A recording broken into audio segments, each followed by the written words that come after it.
And my usual declaration, trustee of West Ham United Foundation.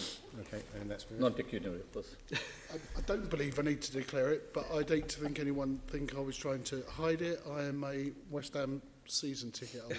Not good with him tonight. That's okay, we forgive you. I'll say that. There you go. It's trouble. Right, item 3, minutes. The minutes have been circulated. Are you happy that I sign them as correct record?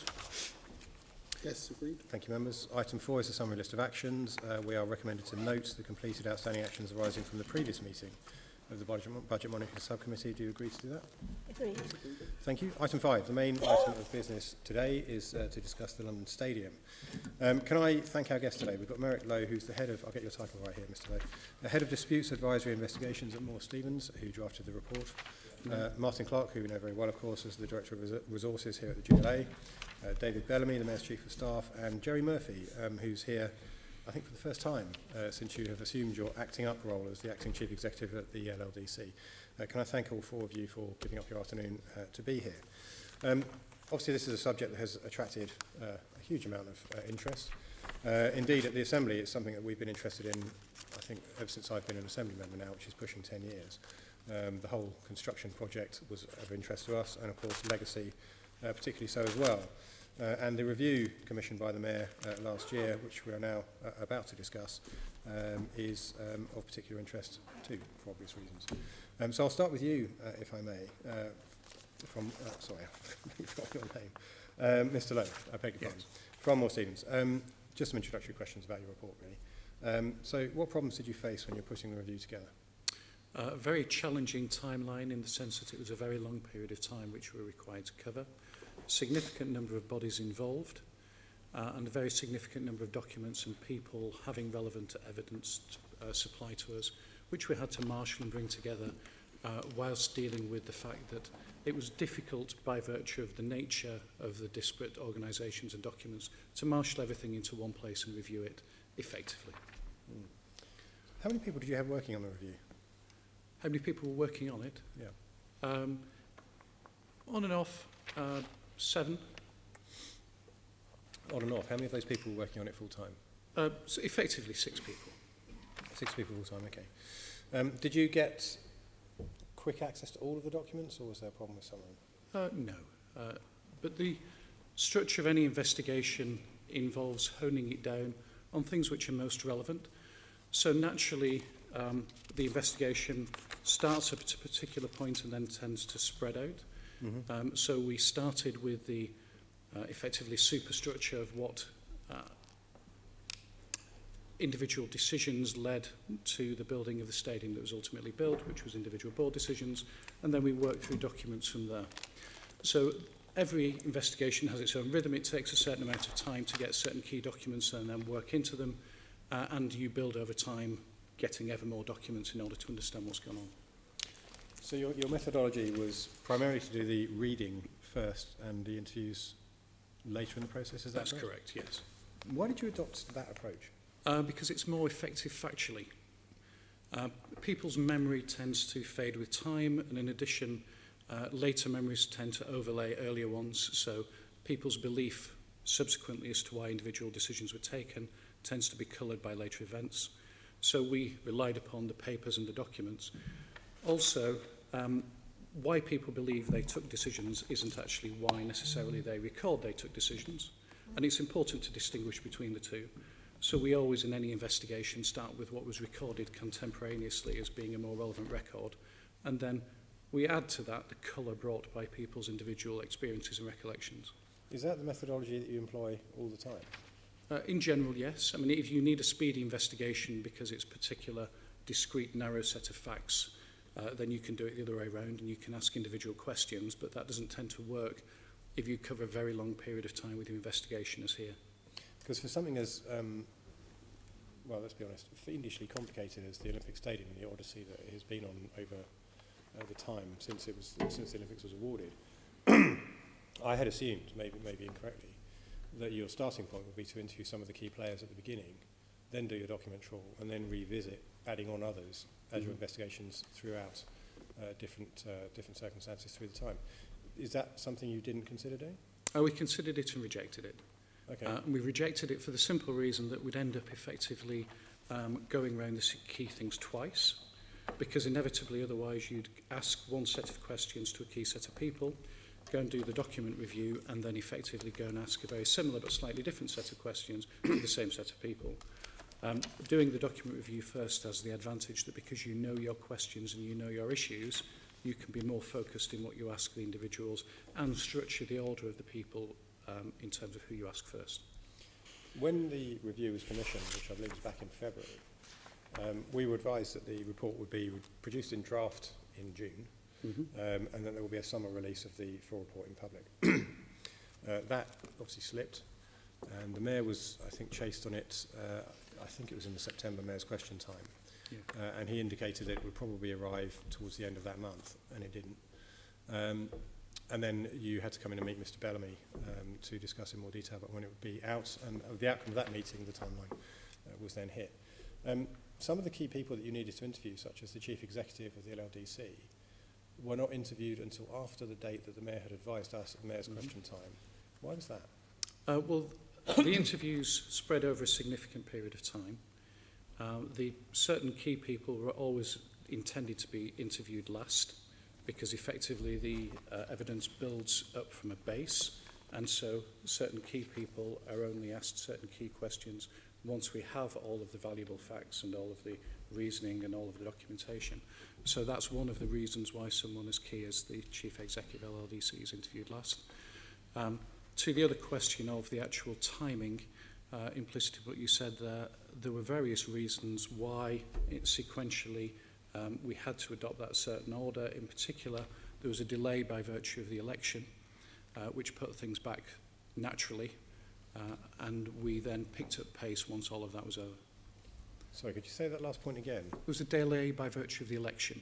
How? Well, the whole process of government slows down during the period of an election, so we were very much aware that it would be far more difficult to make any progress in the run-up to the election, and then the document requests and the various meetings and interviews picked up again after the election had been held. So which documents were you not able to get access to because of the election? Well, it wasn't that a specific document was refused, it was that naturally the whole process slows down. So at the outset we asked for information amongst others from DCMS, we asked for information from LLDC, we sought out Olympic Delivery Authority papers, and until we got the base document set, which was in fact around July, we couldn't really make very much progress in terms of setting future direction, identifying key people.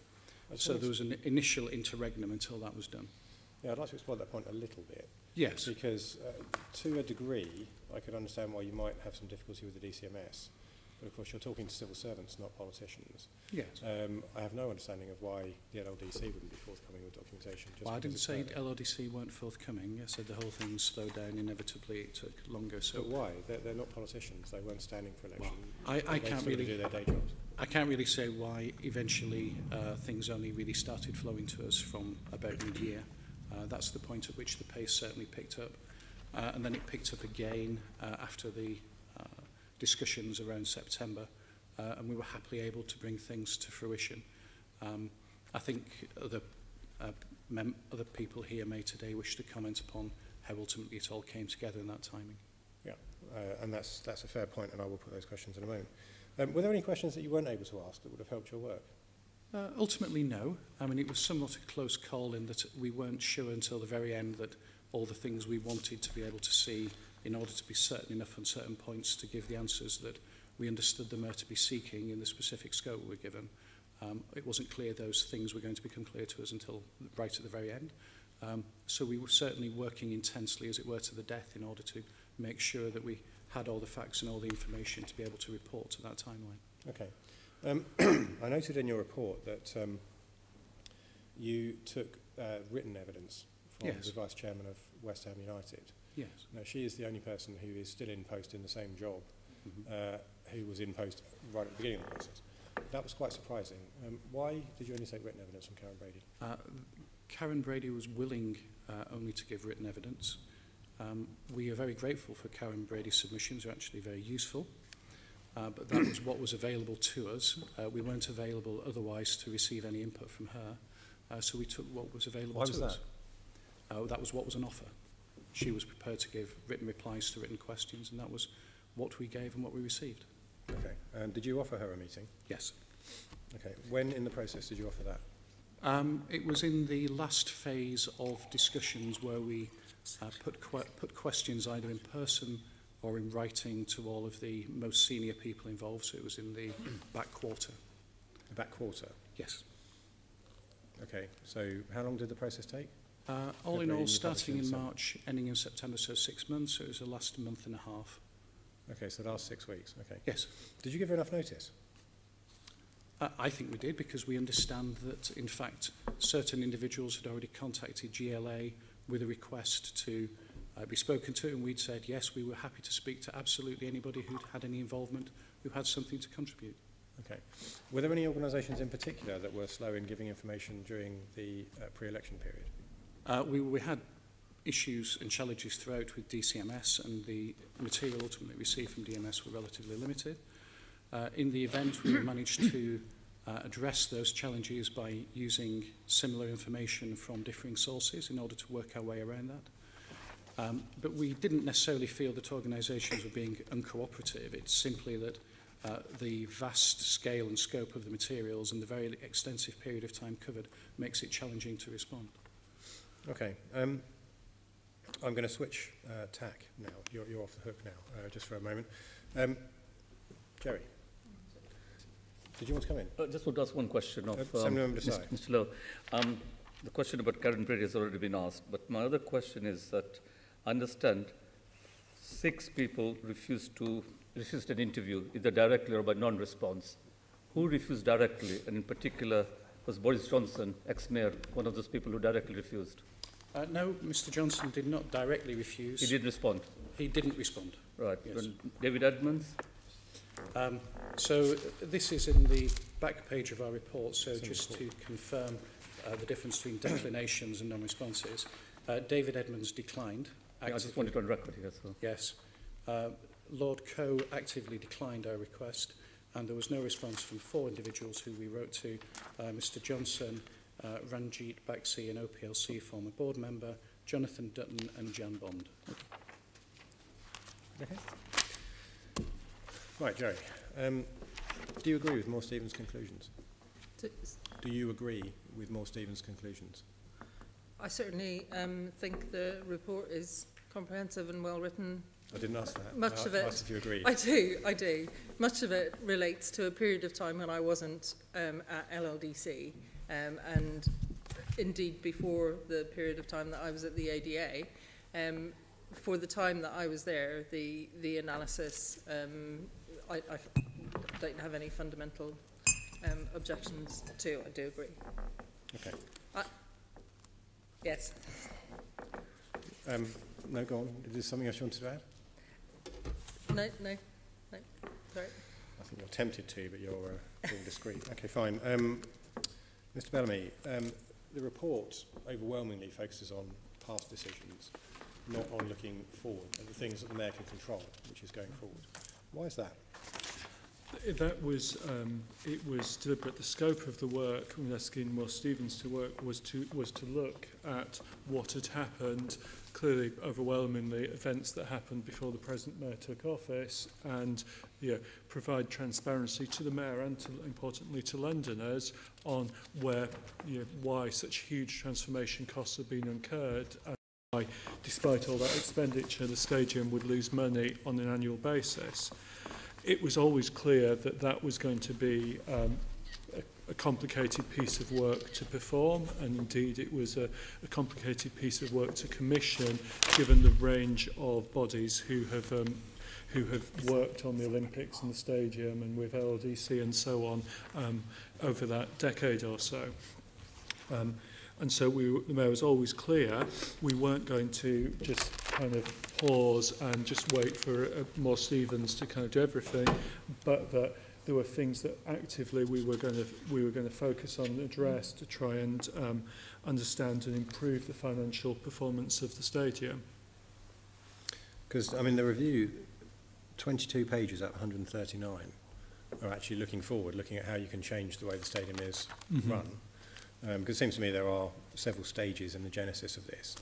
to a large extent, although it's obviously interesting, the capital cost of retrofitting the stadium and stadium design, whilst it's important that we know that, that's in the past, isn't it? The money's gone. But the stadium is losing revenue every year and going off into infinity. That actually, that's the only thing the Mayor can change, isn't it? That is true. I would say, and I made reference to the committee previously, that one of the things that we would need to do when Moore Stephens produced their report was have our lawyers look over it to check there were no issues. It's always a possibility that some things Moore Stephens may uncover may be relevant to some of the work in front of us, and so that always was a possibility. But that is why the Moore Stephens work was not the only thing that's been going on, and there's been a very active programme underway in the last year with the stadium, which I don't doubt that we're going to be talking about this afternoon. Yeah, that's true, we will. Why have E20's accounts been kept from the public for so long? I wouldn't say that they've been kept from the public. I mean, Gerry, you may be add more, but they were published in the normal way to Companies House before the deadline. Oh yes, I'm not talking about their statutory accounts, which every company has to publish at Companies House on deadline day. It's the fact that there's no management accounts, there's no ongoing accounting for how E20 are running the stadium until this committee issued a summons, and then lo and behold, when the Moore Stephens review came out, the Mayor said he was going to publish E20's accounts in full. Can I pick that up? So the just on the statutory accounts, as David said, the deadline for filing at Companies House is December, and I think consistent with last year, we filed the accounts, plan to file the accounts within that deadline. In terms of the, and I think you raise a good point actually, but in terms of how the investment from LLDC into the stadium is made, that is reflected in our management accounts, and that is reported. But of course, for a lot of the time, that was jointly funded with Newham. So I think for anybody, I would be fair to... Yes, but the overwhelming bulk of the funding comes from the LLDC, doesn't it? And the LLDC is underwritten by the GLA.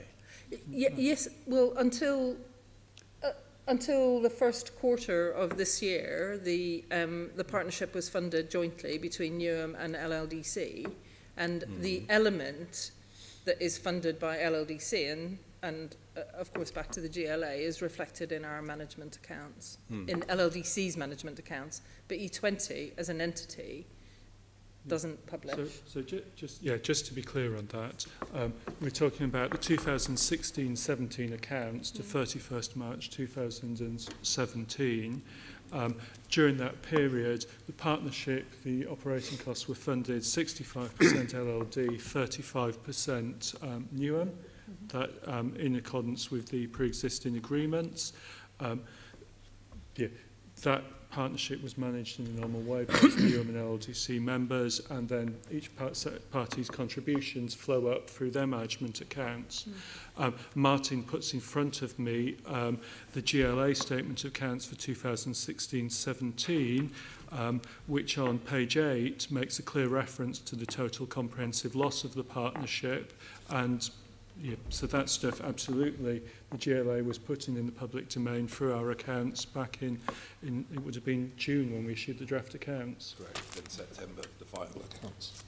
But I think that the point at issue, though, is that there's a large amount of public money going in to support the operation of E20. Until the Moore Stephens review was published, the scale of the losses of E20 was completely unknown. The fact that the stadium was in trouble was not unknown, however, and public confidence would have been aided by a certain amount of transparency before this review was put into the public domain. And it hasn't been forthcoming. I think that's the point we're trying to make. What was the reason for that?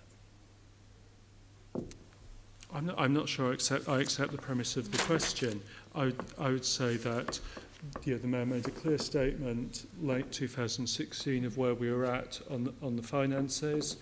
Clearly Moore Stephens were commissioned to understand why that was, and then a huge range of activities, which say we will discuss, have been ongoing. that inevitably has meant actually there hasn't been a kind of, I would say, a clear, consistent figure during that time, because there are a huge number of moving parts to this, and I'm sure we will be walking through all of those this afternoon.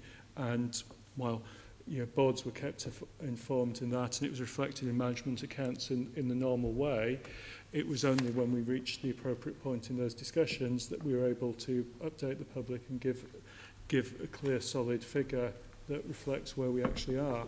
And importantly, of course, I would add, that's after the conclusion of this summer's athletics championships, which are clearly a very significant factor in the performance of the stadium. Okay. Assemblymember Arnold. Yes, coming back, David, this is just sort of like a common sense sort of question, because my constituents who are following this, they just can't make sense of why this wasn't flagged up prior to 2016. And their question to me is, if we look and call the GLA the mayor, in this instance, and there were mayoral appointees on the board of the LLDC, and I don't know whether Martin's team had members within that forum. What I can't get to grips is why the sort of increasing crisis of the company, that doesn't seem to have been flagged up to mayoral level.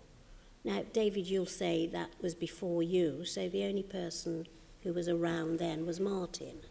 So, Martin, can you help answer that question in terms of process? Was this information withheld from the mayoralty, from appointees by the mayor, from yourselves as GLA officers? Your title is, after all, Director of Resources GLA. It doesn't make sense to the average person that no one identified this or spoke up about this prior to 2016. I can say nothing was withheld, and I think we just need to bear in mind the sort of the time frame. The stadium came into operation during the previous financial year, so the first games would have been just over a year ago, and then in that autumn, what came out was the increasing costs of the actual transformation works and the initial extra costs that the operator was having to bear in respect of safety of football, etc. And as that came out, in a matter of weeks, the mayor is saying, I want a review. So the mayor did announce he wanted a review on the basis of information that's been presented to him in October. It took longer than I would have hoped. October 20... Before that review was then specified, tendered, and the work commission from Moore Stevens and started in March. In March, so this, so that. But it was in October the mayor took a decision. Yeah. To try and, if I can, Chairman, to add a little bit of that, I think Moore Stevens' report presents, for me, obviously, somebody who wasn't here at the time, a very useful summary of the activities that were taking place and the kind of narrative that LLDC, New ME20 faced in getting the stadium ready to be ready on time, when clearly there was a crisis about the provision of the seating for the stadium. Clearly, the decision to hold the Rugby World Cup meant that there was significant extra costs and upheavals incurred in order to have the stadium ready to host those games, and yet to keep on track to actually have the stadium ready in July 2016. And I think that, and some of the other factors as well, I think the Moore Stevens report would set out helpfully for your constituents, and so I think that's helpful. I think from really from the change in mayoralty, what we saw was the first events at the stadium, July 2016, and obviously the first West Ham United matches following on from there. It was only as we came through that period that the costs and the various claims from construction firms and so on were settled, so that we had a view in October, probably late October, about the final cost of transformation. The Mayor, at the very end of October, start of November, acted quickly to put that in the public domain and announce his intention for us to find out exactly why that happened, which I believe the Moore Stevens review has now done. And then from there, it's been, really a process of understanding the stadium in operation with the various challenges that have been over the last 12 months, which, as I say, I'm sure the committee is, we're going to talk through this afternoon. It's okay, Chair. It still doesn't answer the question. No, if I may supplement your question. It doesn't answer the question. No, to take it back, Mr. Clarke, the question was around why people in the administration didn't seem to take seriously the developing financial problems with the stadium. And this is something this committee has been chewing over for years. I mean, we've just published our pre-budget report, and in it, on page 15, if you want to look it up afterwards, we reference what we said in each of our last 3 pre-budget reports, and in every single case, we had highlighted problems with the Olympic Stadium and the ongoing escalation of cost in retrofitting the stadium. And Assemblyman Arnold's question, it seems to me, in case I'm misquoting her, was, were people not listening at that time? Why is it that we've got to the state of affairs that we got to? People were listening. I think it seems like passing the parcel here, but the LLDC board were reviewing what had to be done throughout last year, and we were fully aware in the GLA, and then for example, in last year's back end of the budget process, when we was working out and negotiating with LLDC how much capital funding that they required going forward, was getting up-to-date estimates of working capital that needed provided from the stadium. So certainly in the GLA, it was in our work streams. It wasn't left alone. And I know that the LLDC, probably every sort of investment committee or every board meeting will be taking reports on some aspect of the stadium operation. Did you want to come in there, Gerry? Well, I just wanted to explain that I think if you take transformation as one activity, there was an emerging, in fact, Moore Stevens sets it out very clearly, how the overall cost envelope of the transformation developed. In terms of the operation of the stadium, though, it didn't come into normal operation, i.e. until the start of the West Ham season in August 2016. So effectively, we only had, an operating stadium from a sort of a normally operating stadium from that period. We had high security and safety costs because it took a while to bed down that operation, and there were some instances in the first matches that required additional security effort. In that autumn, there were also some terrorist incidents in London that actually permanently reset the security requirements. And I think it was over a period of, it was an emerging picture. There was absolutely no intention of or lack of transparency, but there was an emerging picture, understanding better things like the West Ham Matchday costs, things like the commercial performance of the operator, that actually meant we were being informed all the time. As Martin said, late in the budget process, in that period, so that must have been early 2017, there was an amendment, an additional amount put aside. So we were learning as we went what the true costs of the operation of the stadium. So if you think of the stadium as having sort of a number of drivers, naming rights, the operation of the stadium, the seat costs moves. They're the kind of bundles of costs that make up the current position. Okay. Sorry, and just the last one, Chair. And it's that final comment that is really always troubling me, because that's what I get out of it. It's that it seems like it was amateurs round the table, and you talked about learning as you went on. Well, you know, was that good enough? Because none of you are stadium experts, and it just seems like you're saying there was no learning from elsewhere about commissioning a stadium post a games, Manchester City post the Commonwealth Games. I mean, surely if you had had the expertise, the required expertise amongst yourselves, you wouldn't have been learning as you went along, and then you would not have ended up throwing Londoners' money into this deep pit.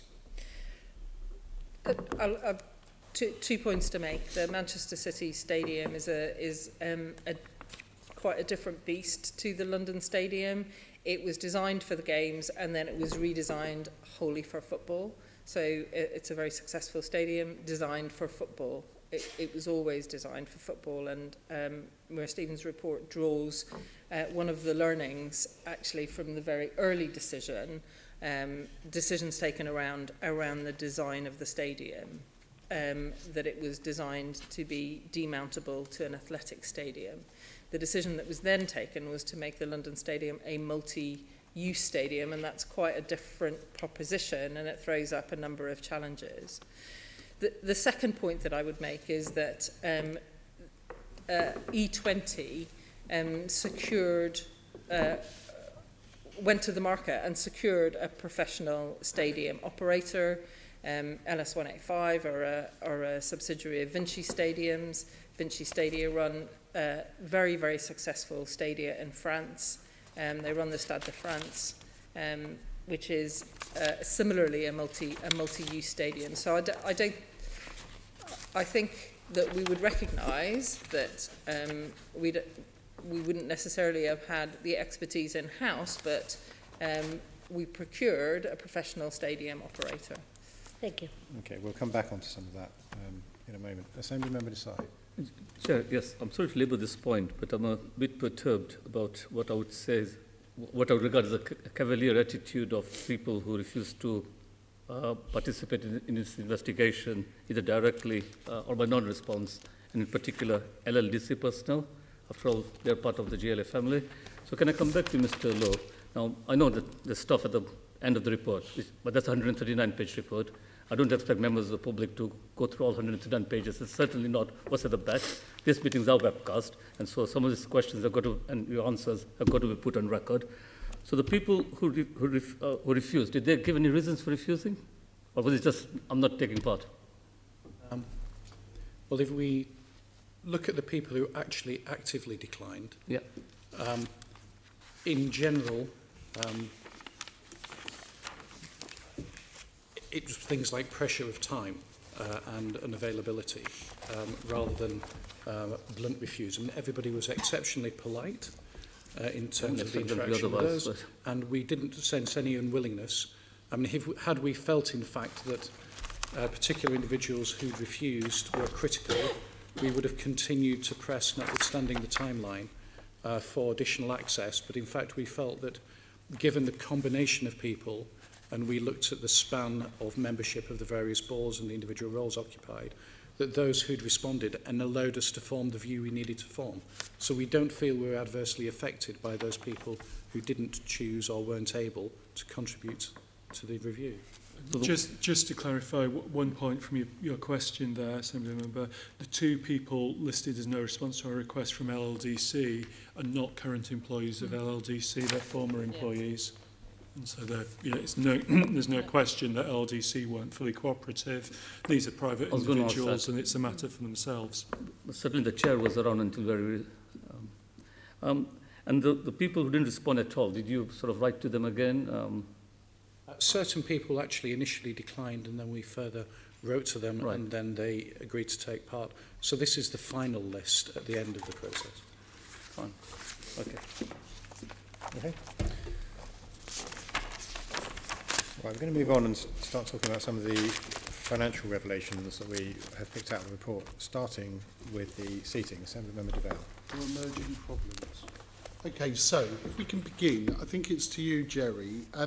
In terms, just help the committee understand why SAPA were given a supplemental agreement in 2016, given that the Auto SAPA consortium had caused so many delays already. Do you know what I mean? What was that about?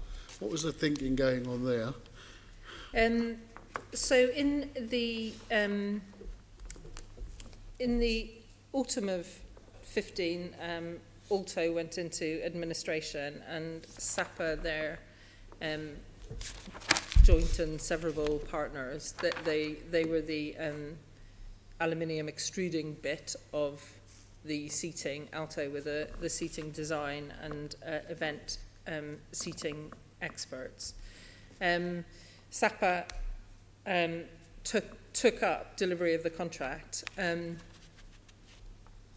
It was acknowledged that this not being their core business, that LLDC would be better completing the contract, but there were a number of things that we required from SAPA in order to conclude the seating in time for the summer events and in time for the Premier League. So there were a number of components, there were a number of design elements, warranties that were outstanding, and a settlement was required in order to ensure that we could secure the seating for the summer and the Premier League events. Not covered by the report, but subsequent, simply because it fell out of the time frame, but the subsequent closeout of the SAPA contract included a settlement of £3.5 million to E20, back to E20.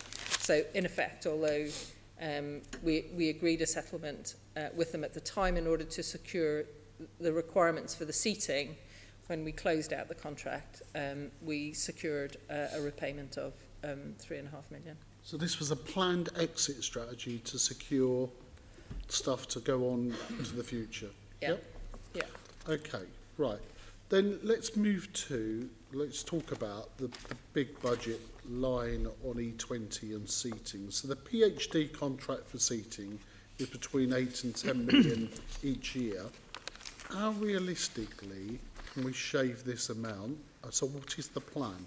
Take us through what is the future looking like?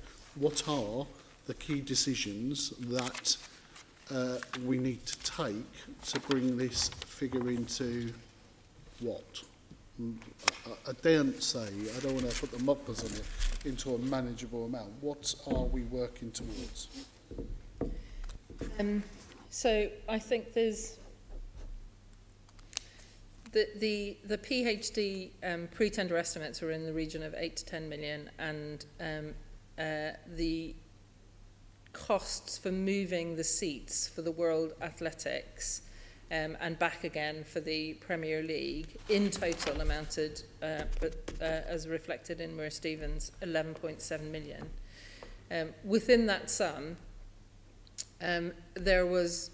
we included a move of the East Stand, which had not been planned.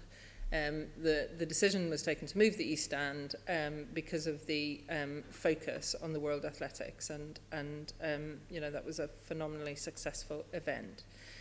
So the costs, there are additional costs relating to capital investment to improve the seat moves next year, and some project management costs. So in total, I think fair to say the costs for the World Athletics are higher than would have been anticipated in the contract, because they included the move of the East Stand. However, we have been working on configurations of the seating that reduce the amount of movement that needs to take place, and our forecast for seat move costs next year is in the region of 4 million. So I think we've taken some steps towards that by looking at the configurations and by making small capital investments to effect quicker and less resource-intensive moves. In tandem, we have also been looking at the overall efficacy of the seating system, and there are a number of proposals for replacing elements of the seating, and they are in very, very high-level design at the moment. They're in concept design, but we do expect to see some proposals come forward in the first quarter of next year, which may also allow us to reduce the seat move costs. So I think in summary, I think we have gone some way already with configurations and some minor amendments with the existing system, and there is also in tandem a review of the seating system to see whether there is there are other things that we could do to substantially improve. And just to take us back on the athletics one then, if you hadn't reconfigured, what would they have been less success? You had to go back. There was no other way because the running track and the way the running track is.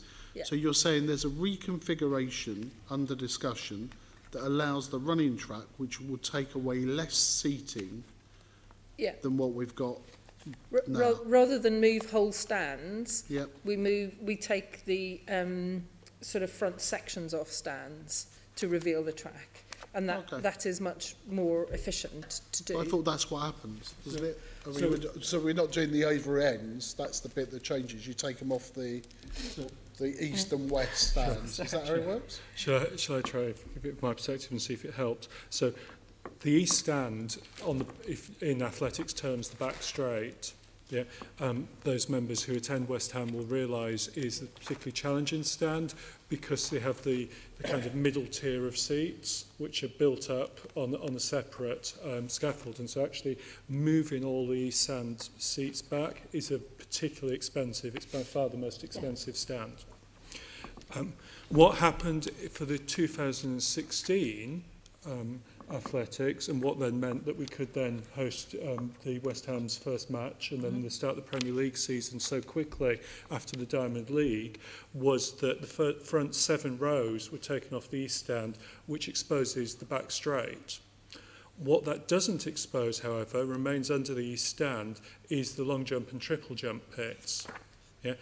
That was okay for the Diamond League, because there's additional long jump, triple jump pits down by the home straight, and so in the Diamond League in 2016, those were used. And so clearly, as the costs of all this seat move became apparent, in the autumn of 2016, E20 was saying, okay, well, can we do that again for the summer 2017 athletics? And clearly some budget planning was made at one point on that basis.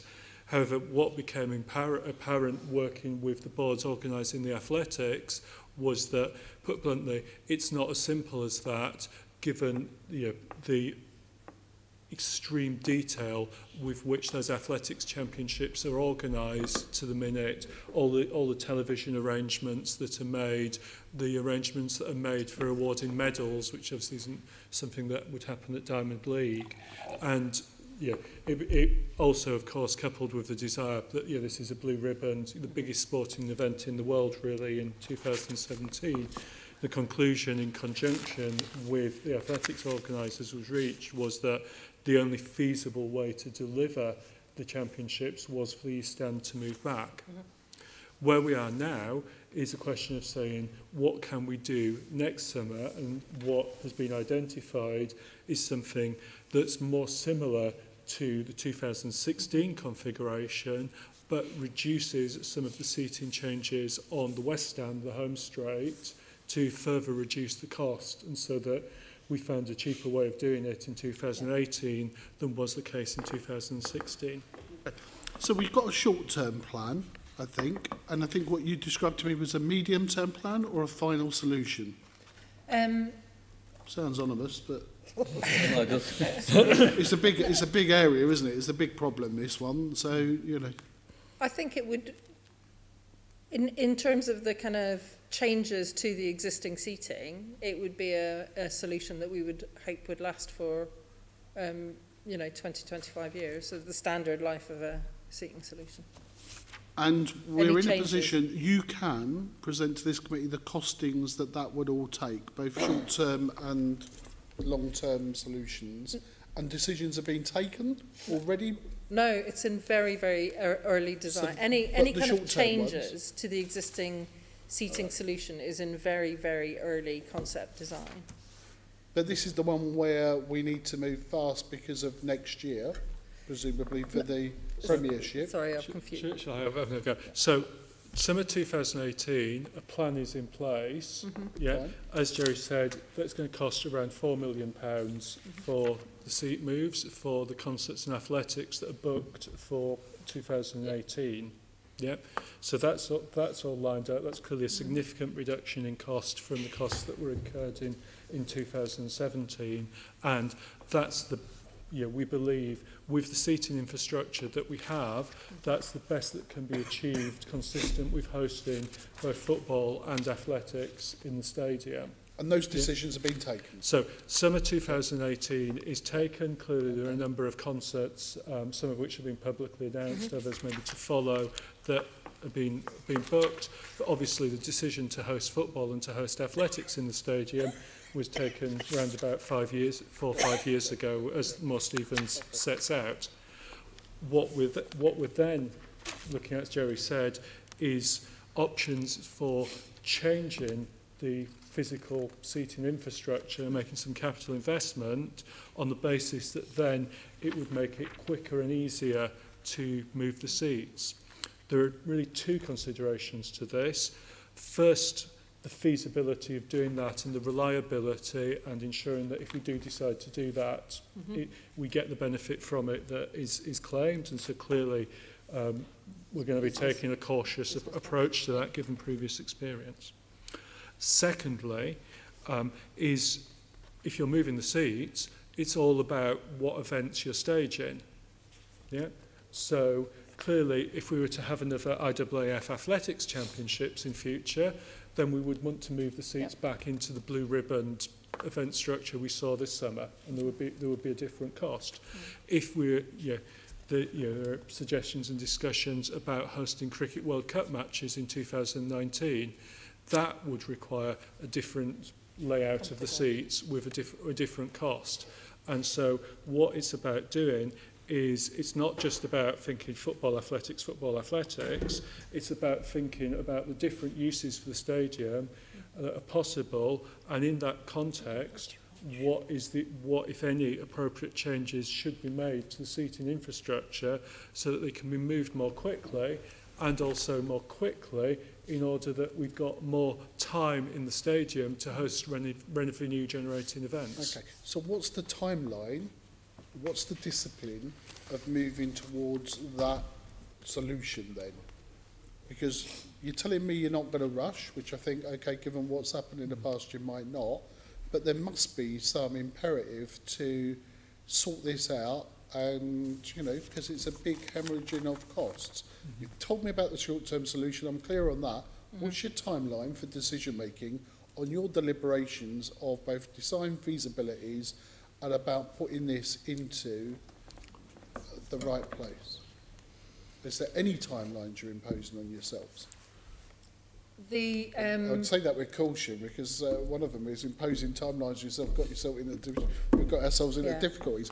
But it does seem to me that, you can drift, you can not, the short-term solution is a short-term solution, isn't it? The reason that I'm hesitating is that any changes to the existing seating, not only, as David said, we'll have to, we would have to be very robust about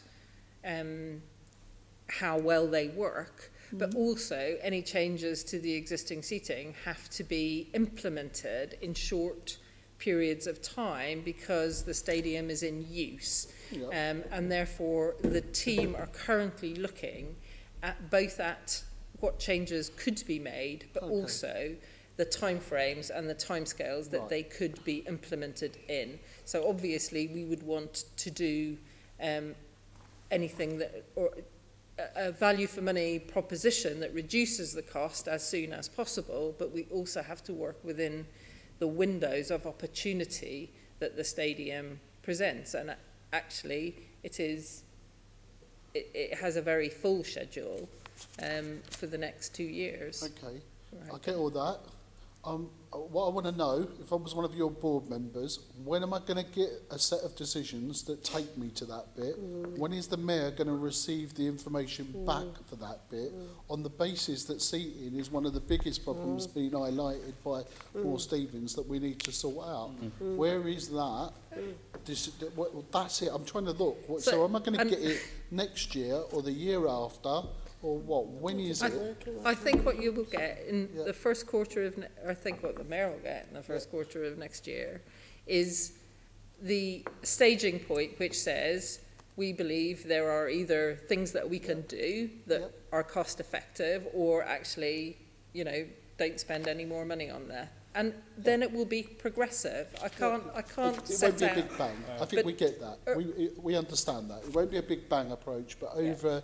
But one of the options you're looking at is progressive changes that will lead us to a solution that will take us for a longer term solution rather than a short term one. Yeah. And it may well be that we, given the constraints on stadium availability in any case, we trial something in one small part, maybe even just one block of the stadium, see if that works, and then that might make the case for in the future years doing more. You accountants out there will understand this more than I will, but in that sense, which quarter are we talking about, and where's the finance come to? It's the first quarter of the calendar year we are hoping to see. Okay. But I think it will be towards the end of March that we are due to get the outcome of the concept design. Okay. To be clear, that's decision making. Clearly, that doesn't mean that if the mayor says go, you have people working on site the next week doing it. For me, we're in a bit of a crisis here. Are we acting like we're in crisis? I just want to know: are you working to Greenwich Mean Time or some Olympic time that you've made up yourselves in terms of coming to some solution? I get the bit about the short term. I now want to know what we're going to do in the long term. And you've told me that in the first quarter next year, we're going to see a range of proposals, very difficult decisions, I would imagine, for the mayor and your board to actually say, yep, or no, this is what we're going to do. Is that fair to say? That's what it looks like. I know I've simplified it. That's what we're aiming and all the for. rest of it. Okay, good. Okay, just a couple of... I'm going to bring in Assemblymember Shah in a moment, but a couple of factual questions first. Just tidying things up, I'm seeking confidence on this £4 million figure, which is the same figure that your predecessor used when he was here at plenary, and I think also in front of this committee. So getting the cost of moving the seats around down to around about £4 million. Yeah. The original estimate was 8 to 10 million and ended up being 11.8.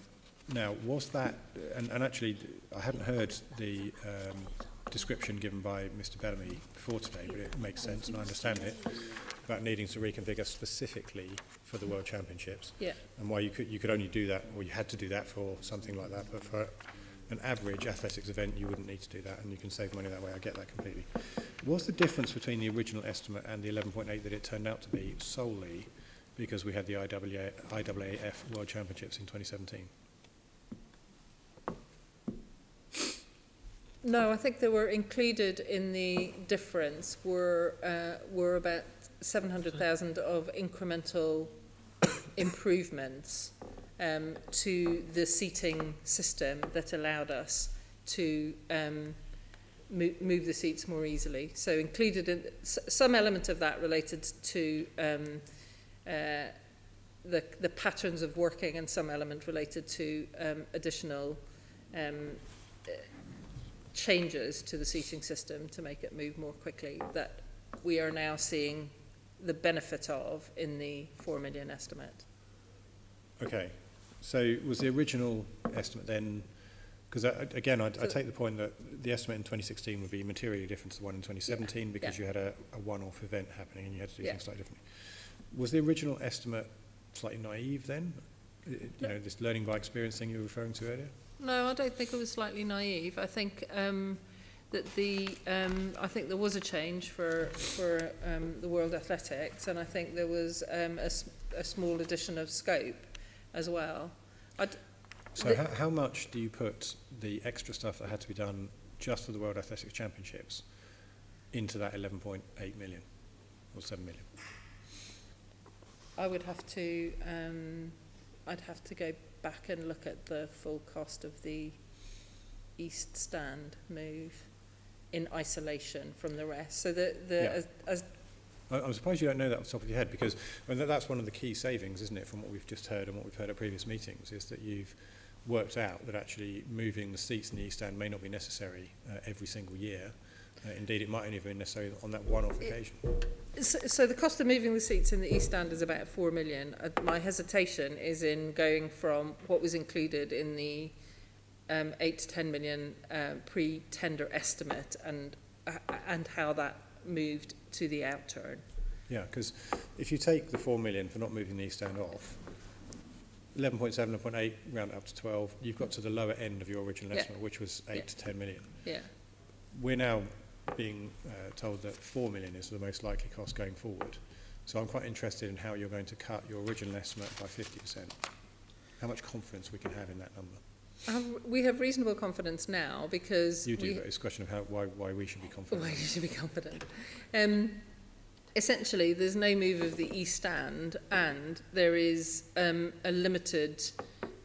no move of the West Stand either, actually. So 2 of the stands are not being moved. Was the West Stand moved last year then, or this year? The West Stand was moved in summer of 2017, yes. Okay. Yeah. All 4 stands were moved in summer 2017. And what we're saying is that going forward, you wouldn't need to do that. You don't need to do that, but what you do need to do is take elements off those stands to reveal the track.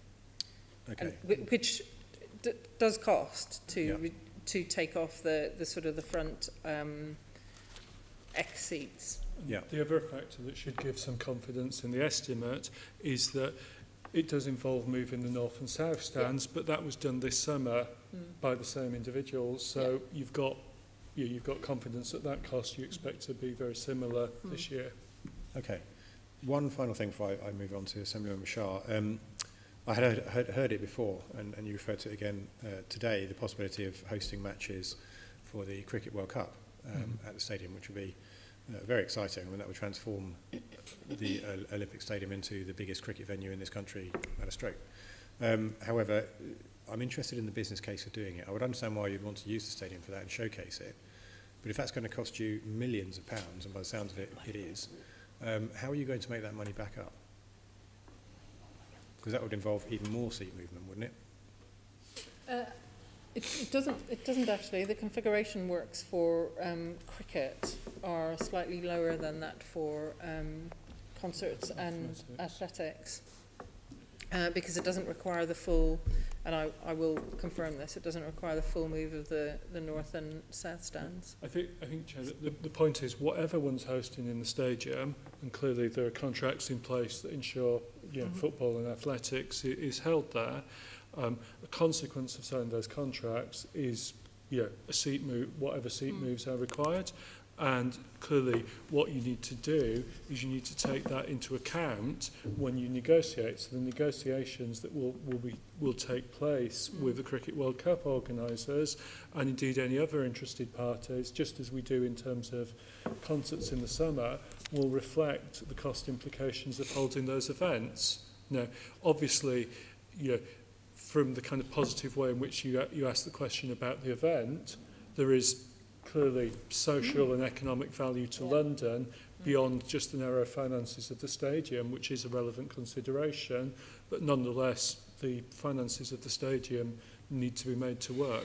That's a fair comment, and that comment applies equally to the Rugby World Cup.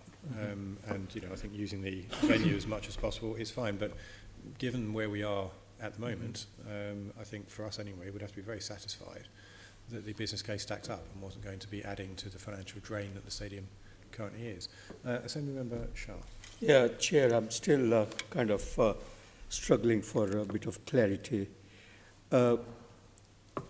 two issues I sort of still want to raise. One is you mentioned progressive changes, which I understand over the period that you'll have to make before you come to a long-term final scenario.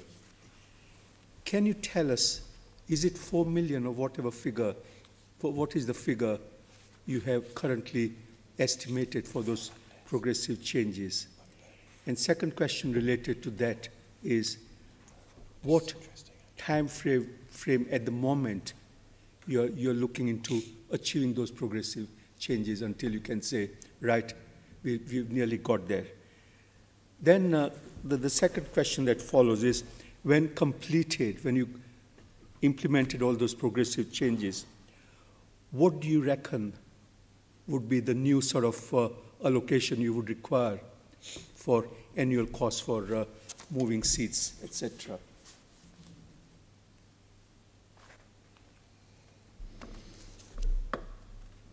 In terms of the estimates we have for introducing changes to the existing seating system, we don't, because we're at a very early stage, we don't have anything other than very high level estimates, and they are being worked on currently. So in terms of the investment required, I can't give you a firm figure, but that would be part of the analysis and the consideration around any decision being made in relation to implementing changes to the seating system. Any changes to the seating system would have to obviously pay back in terms of reduction in time and cost to move the seats, or else there's no point. And as David pointed out, into that mix you have to overlay the type of events that you may want to have at the stadium. So there's an element of what might you want to put on there, what configurations might work, and then what additional works you may want to do, and we don't have estimates for that at the moment. As I said to Mr. Duval, we are expecting to get back the results from the high-level concept design work in the first quarter of next year. I think the annual costs that we are targeting have to be considerably below the 4 million mark. They have to be sufficiently less than the current cost in order to be an effective investment. But any decision that's taken will be taken on the basis of a reasonable payback period. So your feasibility, you said, would be completed sometime next year? In the first quarter. In the first quarter of next year. What happens then? Will you be able to tell us, this committee, at that stage, what does it actually mean in terms of where do you go from there? This is something, obviously, because if the feasibility is positive in the sense that it points you to a direction that, given the changes you require to accommodate whole host of different facilities requiring different configurations of seating arrangements, etc., then obviously, if you need to implement that, there would be costing that will go with that and timetable. Would you be able to share, would you be able to share that with us? And roughly when do we expect that sort of information? The feasibility itself, the outcome of that, and then what do we do next? Where do we go from there? I think in terms of the kind of decision-making process, obviously we would be engaging with the GLA on that, and depending on the sort of merits of it, I don't see why we wouldn't share it. I think I'm keen to not program manage the process through the Assembly, but I mean I don't see that there's you know, if the results are good and useful, I don't think that I would have any It's certainly objection something to we'll be sharing keeping them. an eye on. I would have expected, so if the feasibility work is completed late March, clearly there's then potential things to be impacted by the pre-election period, so we have to work out whether it's possible to make decisions on this or not in that period. But I would have expected LLDC board to be taking a decision about that, which, you know, if it requires financial support in any way or approval from GLA, as some things you do require explicit mayoral consent. Clearly we'd need to manage that through at the same time, and then, you know, those decisions would, you know, whilst some of the financial aspects may be confidential, the fact that the work would be decided to happen would absolutely be public when that decision was made. And I think, just an observation on that I don't personally see any reason why you wouldn't be able to make mayoral decisions during PERDA. You just couldn't press release them. But I think, you know, because the timing is important, because if yes, maybe you can come and be our lawyer. Sorry? Maybe you can come and be our lawyer. I have great sympathy for that view. Have you? Right, well, Yes. that's an interesting revelation to make in Just public. get another lawyer to Well, I mean, the answer you want. Ms Murphy said that the report or the feasibility would come back in early March. Of course, we would run into pre-election PERDA at that point in time. But it is important in terms of timing, because, of course, you start making the stadium move in June, don't you? I don't June and think July there's is supposed to be any in athletics, implications from the feasibility report for this year's, and indeed probably for next year's, stadium moves. The feasibility is about change to the existing system that will improve the system or make it a radically different I system. think the key concern that we have is that we don't want something to delay the decision that could mean that we go into next summer spending money that we don't need to be spending. Yeah. Yes, but any changes to the existing system will take time to implement because of the windows available to. Well, this is why I raised the whole issue, because we just try to come to grip with what we are talking about in terms of the time frame, because this is just endless process otherwise, with no clarity. If we accept in 2018, if you would say, well, let's try and do some work in 2018, you've clearly got a very limited window to do it around the concerts that are already in the diary, the athletics, and the need to make the moves beyond the end of the football season and back again in time for the start of the football season. So you've already got a very limited window. You have to add on to that the fact that if a decision is made to make some changes, a procurement process will have to be run to identify the company to do that. Clearly, previous experience demonstrates the importance of doing that procurement with great care, and that just inevitably leads you to a conclusion it's going to be very, very difficult to do anything non-trivial in summer 2018. Beyond that, it's a question, you know, we will ask questions like, for instance, if there's an international break during the football season and West Ham happen to be away the week before that and away the week after it, does that create enough of a gap for us to do a trial piece of work in one area sometime during winter 2018-19? It's that sort of thing we'll look at, because I think we're in the same place as the committee on this, that if, and it's a big if the work demonstrates that there is value in making an investment and improving the seating, clearly we're keen to see that as soon as possible, because that maximises the return from that investment. So we're absolutely keen to do that, but we have to be realistic that this is a stadium in live use, and that is necessarily going to limit our ability to make changes to its physical infrastructure. I do want to sort of reiterate, we have been looking at configurations that minimise the amount of cost in changing the seats.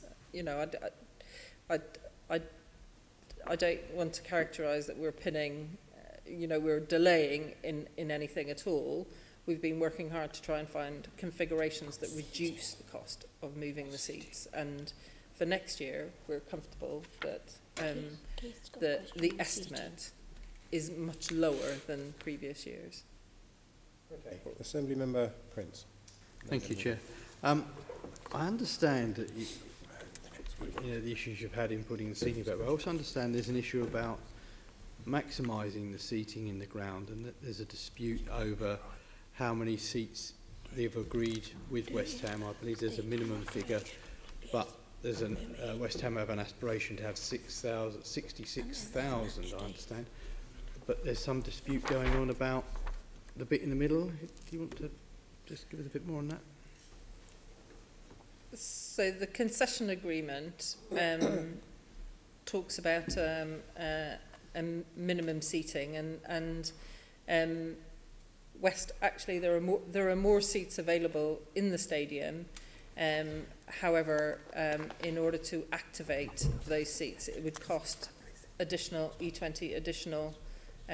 operating costs and potentially also additional capital costs. And there is a dispute with West Ham about what the contract says in terms of capacity. So West Ham have absolutely said that they want to increase the capacity to 60,000, and actually they want to further increase the capacity to 66,000. LLDC disagrees. LLDC and E20 disagrees with their interpretation of the contract, and we feel that actually if West Ham want to enjoy more seats, then they should commensurately pay more. And that's the gist of the disagreement between us. And it is subject to legal proceedings. Right. Well, I don't want to compromise that, obviously, but the extra revenue from the extra seats goes to whom? West Ham West Ham's argument is that they would receive all of the extra revenue from the extra seats. And we would contend, actually, we should get a share of that. Okay, that's fine. Thank you. You get a share of the seat revenue now? No, we get a flat, fixed fee from West Ham. The £2.5 million a year? Yes, Okay. we get a share of catering revenue. So what capacity are we talking about going up from? So I was out of order for a moment. The current capacity enjoyed by West Ham is 57,000. And they're asking to go to 60, is that what I heard? You mentioned 60,000, that's their ask, to go up by 3,000. Actually, their ask is 66,000, but there's a kind of two stages. Up to 60,000 is what they currently publicly talk about. Okay, and what would be the extra income to West Ham if they went up to 60,000 and kept it all? Charge. It's several, I mean, over the period of the total contract, it's hundreds of millions. Yeah, I'm talking per season. I'd have to come back to you, sorry, I just can't. Between Obviously, 20 and 30 Chairman, pounds a seat, isn't it? Yeah. So it's a quick In 20 millions. times. Obviously, it's dependent on what West Ham choose to sell the tickets for, and what the market will bear on top of their additional capacity, which is probably not for us to comment on. But I do want to stress the point that Gerry made there, that this is not just about one season. This is about an agreement with West Ham United that has 97.5 years to go on it, and so in terms of protecting the taxpayer interests, we have to think about that. Well, I think that's a fair comment too. My concern is that we're not trying to retrospectively fix a deal that was done that was to the LLDC's detriment now, and treating West Ham like the guilty party.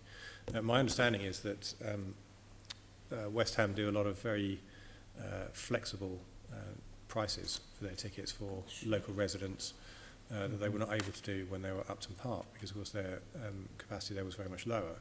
And my understanding, and I could be wrong on this, but my understanding is that a significant proportion of that extra capacity they're asking for would also be done on the same basis. West Ham have an obligation to provide community tickets, and they would, through that, I believe they would through an increased capacity, deliver more Premier League tickets within that commitment.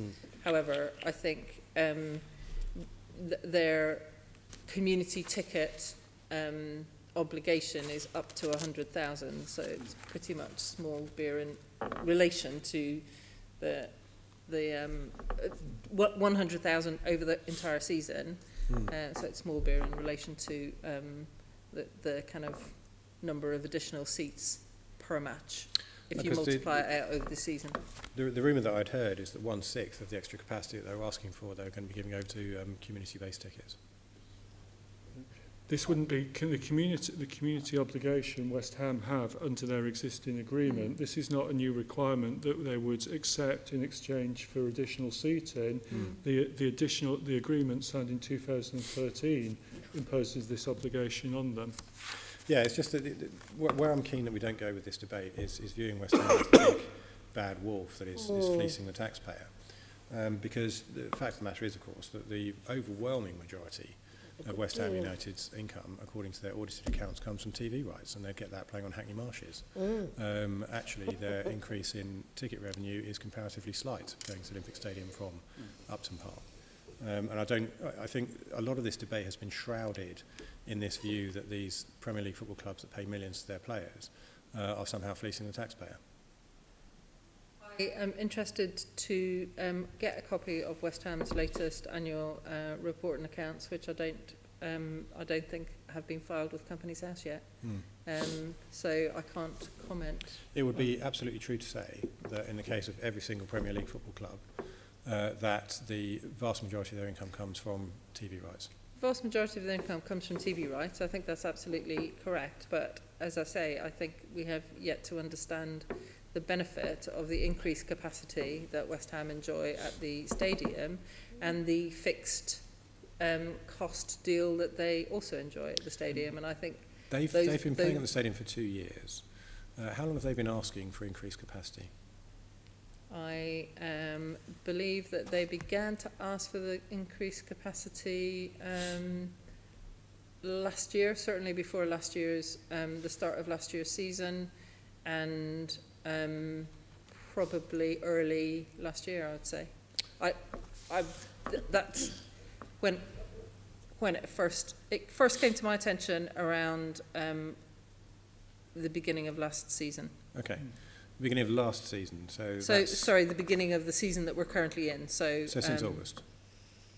So for the last 4 or 5 months. 17, 18. Okay. So have you not already had those discussions then? Well, we've had very many discussions with West Ham in relation to the seating capacity. Yeah. We agreed to increase the seating capacity on the basis that they would agree costs, and we increased the seating capacity, and actually the cost agreement was not fulfilled or not completed. So what does that mean? Can you explain that to me? We have had a number of discussions with West Ham about capacity. Ultimately, we have a disagreement about the interpretation of the contract. Of course, it would be good for us to have a higher capacity if we would get a share of that revenue, but that is not what West Ham propose. And therefore, in order to avoid additional costs by providing West Ham with additional capacity, I don't see how we can agree to it without... So this hinges, it seems to me, from what you've just said, it hinges on the understanding on behalf of West Ham and the LLDC of the original contract, because the capacity that they have at the moment, 57,000, they get all of the income from that. You've said that, haven't you? Yes. Right. So I walked in just as you were saying that there's legal action ongoing or pending or something. So is that turning on West Ham's assumption is that they can increase the capacity and that they would take the revenue? And your assumption is that, no, this is your capacity and we'll take a share of anything over that? It hinges on West Ham's view that they have access to all of the capacity in the stadium. And our counter view is that actually in order to access the additional capacity, then we would need to see some sort of commercial arrangement in place. Yeah, so that's what I've just said. Okay, and you said there's legal action pending on this? There is. Okay. When is that going to court? I believe it's November 2018. Okay, so just under a year from now. What will happen if you lose? Then we would be exposed to additional costs at no additional revenue, significant over the term of the contract. But our legal advice is strong in this respect, and given the cumulative value to or potential loss to E20 over the term of the contract, then it is sensible that we Potential loss? What would you be losing?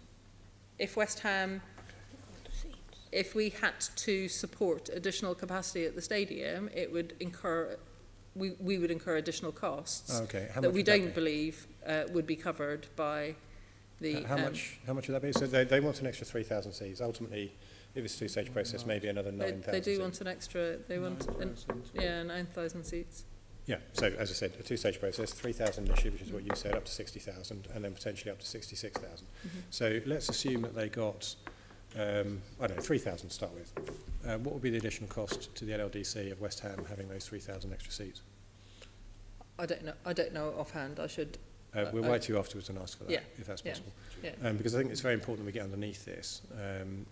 We need to understand exactly what the problem is here. Can I also say, Chairman, just make a follow-up point on something you said a minute ago about the finances of Premier League clubs today are such that they receive a large amount of money from TV and the seating is correspondingly less valuable, although still valuable, because clearly that's why great many clubs, you see it at obviously Arsenal recently, Tottenham Hotspur currently, Chelsea soon, as well as West Ham, are rebuilding their stadium, and clearly they're doing that because they see significant financial value in doing so.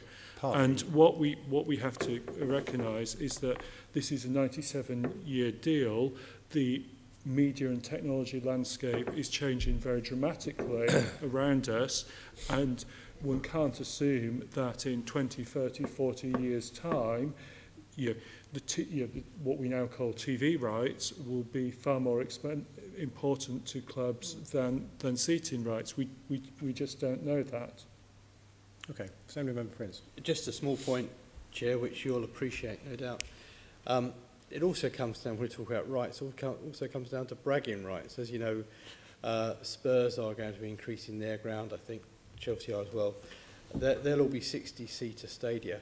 West Ham, if West Ham achieve 66-seater stadia, they will be the second largest ground in the country, second only to... Happiness team from the Northwest, yes. Let's not get into that. That's ridiculous. Okay, we're going to move on, and we're going to start talking about... what are we going to start talking about?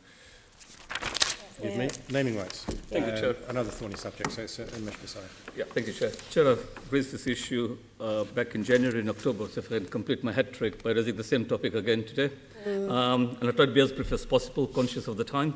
To you, firstly, Ms. Murphy, and perhaps a somewhat predictable question. How is £4 million of naming rights income realistic when a club the size of Arsenal generate less?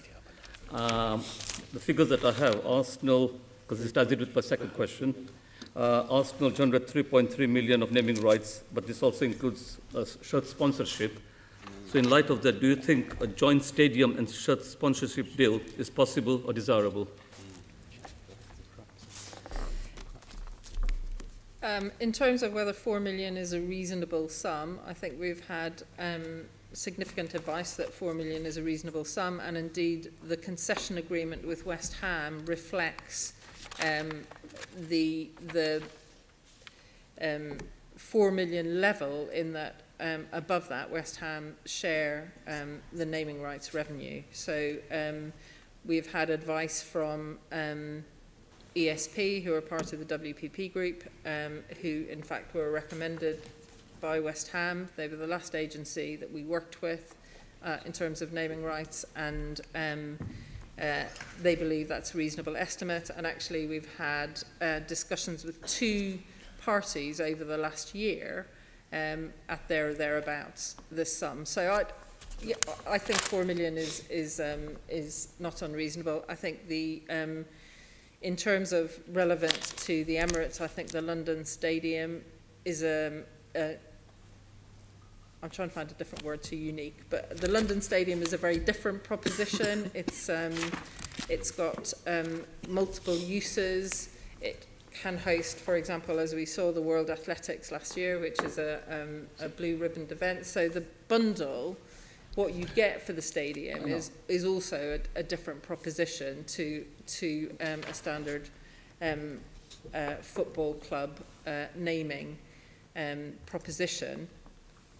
In terms of whether those rights should be jointly offered with shirt rights, I think, as I said, we've been in conversation with two different parties over the last year, and actually neither of those parties, the focus of neither of those parties was particularly on the club relationship, but more on the wider relationship.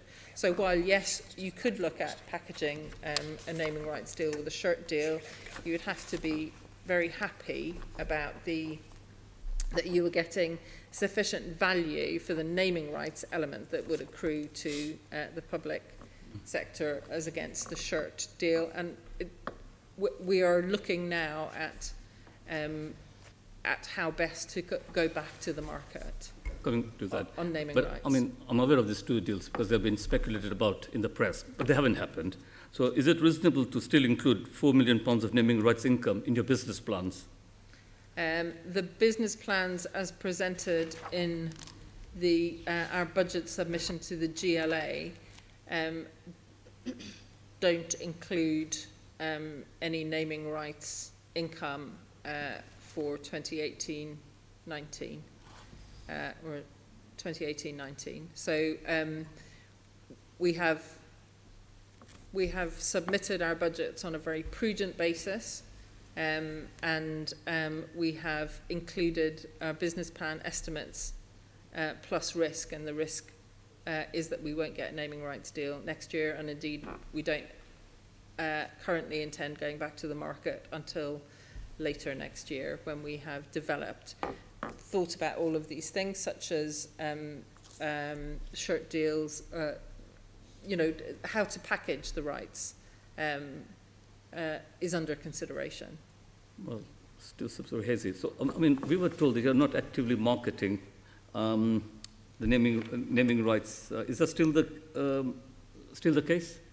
Yes, I don't believe we'll be actively marketing. Why not?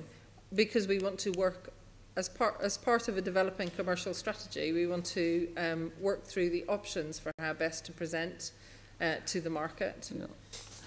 What I don't understand, and I asked this question in January and I think in October, and I did get a satisfactory answer.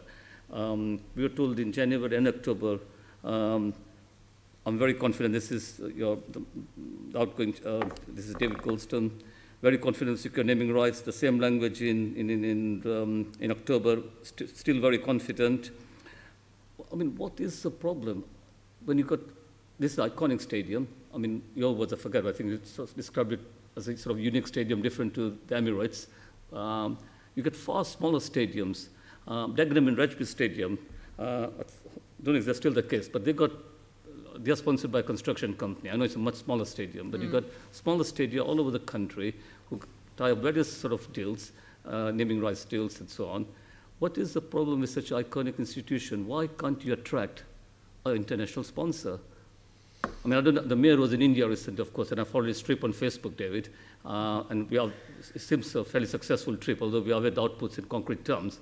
I don't know if he actually raised the issue there, because Mahindra was one of the two companies that were mentioned in the press, a very big Indian company. Yeah. I simply don't get it why you can't attract a sponsor. I think the Stevens report actually helpfully points out the challenge to securing naming rights. It is a narrow market, and we have been reasonably close on 2 occasions now to securing a naming rights deal. As I said, we are looking at our options for representing to the market, but while we are working on those, we won't actively be marketing our naming rights. So do you still share the optimism, and I'll finish on this note, Chair, of Mr. Goldstone in January and in October about being, quotes, very confident that you will get someone soon?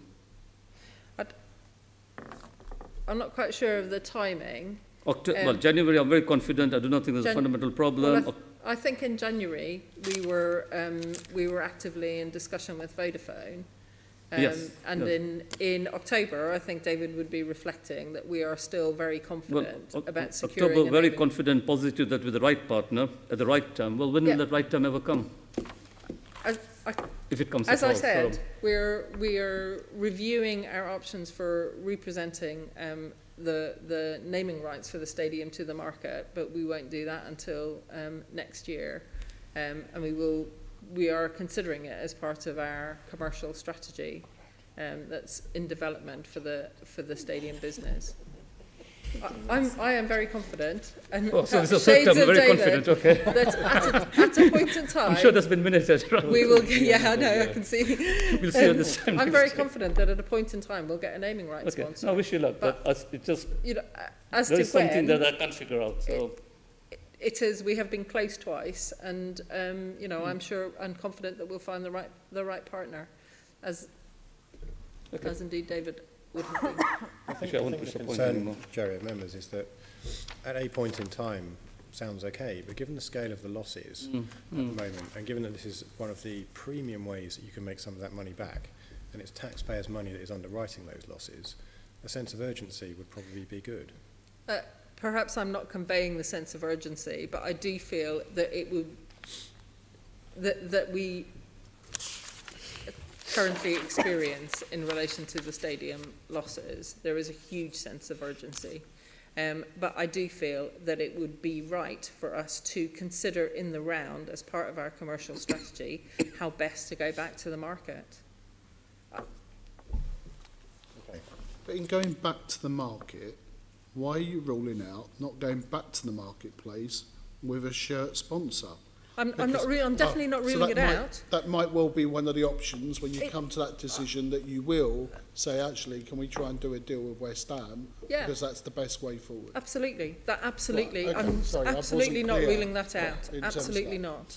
We are absolutely open. That's an option. It's an option. I think the point Gerry was trying to make was that the two companies we got very close with, it wasn't the fact that there was a Premier League football team there that was the kind of key driver for them. It was the wider usage and story around the stadium. So it's not, from that experience, it's not obvious that the way definitely to go is tying in with West Ham shirt sponsorship, but it absolutely is an option that we'll look at. Yeah, but with respect, that is one potential commercial partner, and as Assemblymember Desai pointed out, virtually every naming rights deal of any big stadium around the country has been allied with a shirt sponsor. The team. It seems strange not to be looking at that, or not to be pressing that forward. Have you actually spoken to West Ham about that? Are you in discussions now? So we are currently developing our commercial strategy, and West Ham will be interviewed as part of that process. West Ham will be engaged with as part of that process. Surely you should be in partnership with West Ham over this, shouldn't you?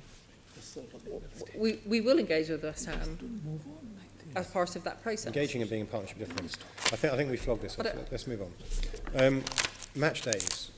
Again, sorry, this is becoming the Gerry show. I'm sorry. The E20 board minutes that we've recently had sight of indicate the match day costs are around about £220,000 per match. Netted off against the catering revenue of approximately 30 means that E20 is losing £190,000 per match. Why is that?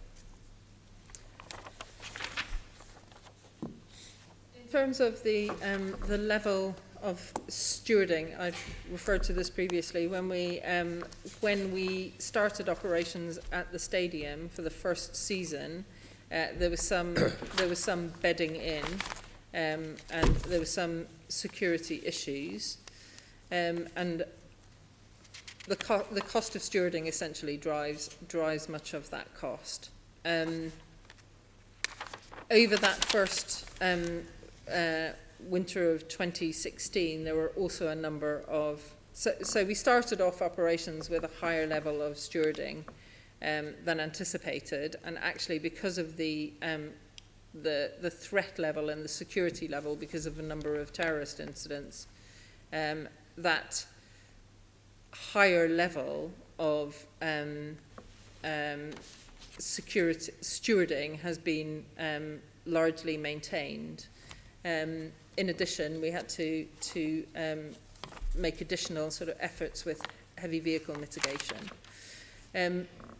I think we have delivered a safe and secure operation for West Ham's first season, and we're now looking at the efficiency of the stewarding costs. So we are looking at how we can safely reduce the stewarding costs on West Ham match days. Okay. Do you expect that cost to come down then? I do, but I don't believe it will ever break even on... I don't believe the West Ham matchday costs will break even currently. Okay. I believe that the matchday costs will continue at some level to exceed the revenue that we get. The Moore Stephens review indicated that the fixed rate of £2.5 million a year that's paid to E20 was reasonable, and they referenced Manchester City as an example of something similar. If we look at that and extrapolate that out, plus the losses that are being incurred every time, we see that E20 will lose £2.25 million every year from hosting football matches. Is that sustainable? Clearly it's not sustainable, but that's the deal that we did with West Ham. Perhaps I didn't understand the question. Yeah. The financial performance we see, clearly there are factors around any first season. There's going to be learnings, and you're going to be, when safety is concerned, you're going to be cautious about that. People's safety comes first. Clearly, obviously, there were some disturbances during West Ham's first few matches there, just as there were indeed at Upton Park towards the end of their time there. And it was, it's important to address that as well as respond to the counter-terror situation. But we will learn, and we will be able to get more efficient there. And it's worth saying that we are in a good place. I understand now that arrests at the stadium are lower than at comparable Premier League teams, and so that's a positive sign for the stadium. And we need to learn, and we need to get better. But the fundamental reality here is a deal was done by the then Mayor, who was also then Chair of LLDC, in March 2013. West Ham, while the Premier League club, paid £2.5 million a season, and that is proving a figure that we can't operate the stadium on match days within. Yeah, I'd like to get away from blaming, really, if I can, because the stadium has been operating in its entirety under the present mayor, and I don't think it behaves as very well. Under the contractual arrangements that were put in place before the present mayor was elected. But a lot of the personnel involved in making those contractual arrangements are still in post, so perhaps we should stop wasting time with that. Don't you think that makes the issue of naming rights rather more prescient? I completely agree that the issue of naming rights is pressing. I think that we have a programme to address the stadium financial situation. We have introduced a corporate restructuring officer. He is developing a commercial strategy, and my belief is that we should go out to the markets when we have developed that commercial strategy. I don't think we're over deliberating, but I do think that we have found ourselves in a situation where the stadium is making higher losses than could ever have been anticipated, and we need to look at what events are appropriate for the stadium. We need to look at the commercial environment, and we need to understand how we can maximise utilisation of the asset, be that in finding ways to move the seats more efficiently, be that in looking at ground technology to understand how we can maximise the summer event period and also maximise the income that we can get in addition to that from our existing concessionaires. So that is all being worked through, and that will be part of a proposition that we take to the market for naming rights. I think it would be reckless to do anything other than that. Okay. I'm interested in probing your relationship with West Ham United again. In her written submission to Moore Stephens, Karen Braid, I'm quoting this now, said, we have expertise at West Ham of effectively and profitably running football clubs and stadium for 25 years. The Berlin ground as a facility could not offer anything comparable to that which the Olympic Stadium can offer. And yet it seems to us that we were able to make more of that facility in terms of appeal and revenue generation. Are you talking to West Ham about things that could be done to make it more profitable? Yes, we will be talking to West Ham about all those things. That's will be. Why are you doing that already? Well, we talk to West Ham all of the time, but you know, they are our anchor concessionaire, but I think we are developing a commercial strategy, and West Ham will be part of that development. Yeah, the thing is, it doesn't feel like a partnership arrangement from what I'm hearing today. Partners don't sue each other, or at least partners that are working together don't sue each other. And that seems to be happening on a range of levels. Can I try and step back and kind of paint the picture on this one? So the stadium has been in operation now for, let's say, 15 months. Clearly,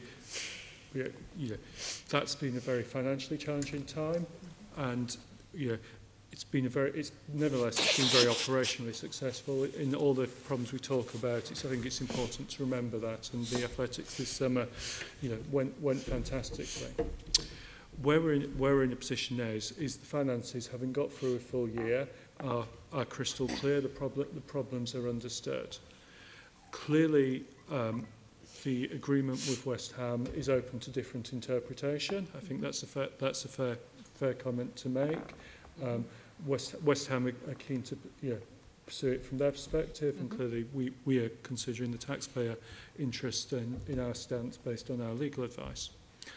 But what we're actually trying to do now that the mayor's taken control of the stadium is actually try and say, look, we have had all these problems. We don't want to be in a situation where we're in legal action.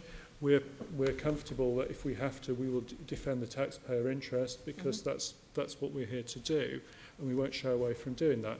But we don't wish to be in legal action. What we want is to be in a partnership situation where all partners and stakeholders involved in the stadium share an agreed understanding and a vision for how the stadium is going to work and how it's going to be a success. So that is the process that is underway now in terms of talking to those stakeholders, trying to get that agreed vision of how everybody sees the stadium working. That then gives us the basis to say, okay, right, how do we get that from where we are today to where we all want to be in partnership? Now, it's quite clear the contracts that are in place, they're in place. They are reality, and no one party can unilaterally amend those. What we have to do is we have to say, okay, are there ways in which changes can come along that will be mutually beneficial and that will help us move towards where we want the stadium to be? And that's the process we're going to go to. We very much want to have a partnership with all our tenants to ensure mutual success. We welcome West Ham's public commitment to that, and that's why we are, as Gerry sets out, with all sorts of discussions have gone on in the past, but why we're very clear about now the facts are clear and on the table, working together to address the situation and working out what we need to do for the best interests of the stadium, which is, and I'm sure will continue to be, a great asset for London. Speed would be good, I think. Assemblymember Prince and then Assemblymember Arnold. I've got two questions now. One I'm confused on, but if I can just go back to the naming rights. Can I ask, have you actually spoken with or had any discussions with any other clubs that have had successful naming right negotiations, such as Arsenal and Manchester City and so on? Have you sort of asked them if they could help, or taken any advice from somebody who's actually made it happen? I don't personally know of any, but we have used an agency. We have used two agencies, in fact, to secure naming rights. Do they have a record of securing large naming right contracts? The last agency that we used was, in fact, recommended by West Ham to us. And I can't remember offhand, but That wasn't quite the question I asked, though, was it? It's a good question. I can't answer about currently, but you know, Perhaps you could we let will us- have done due diligence on the Sure, on I'm the sure agency. you would have done, yeah. Perhaps you could let us know Yeah. that I either can't. company has any experience of landing a large Yeah. contract. Yeah. I think I'd say something on top of that. You take Manchester City as an example. I think for the reasons that Moore Stevens set out on page 149, we should regard Manchester City being in a wholly exceptional situation, Sure. and they're not a useful comparator for this discussion. Arsenal, I use. Arsenal is fair Okay. comment. Where I'm, so that answers that, and that's fine. That's great. Thank you.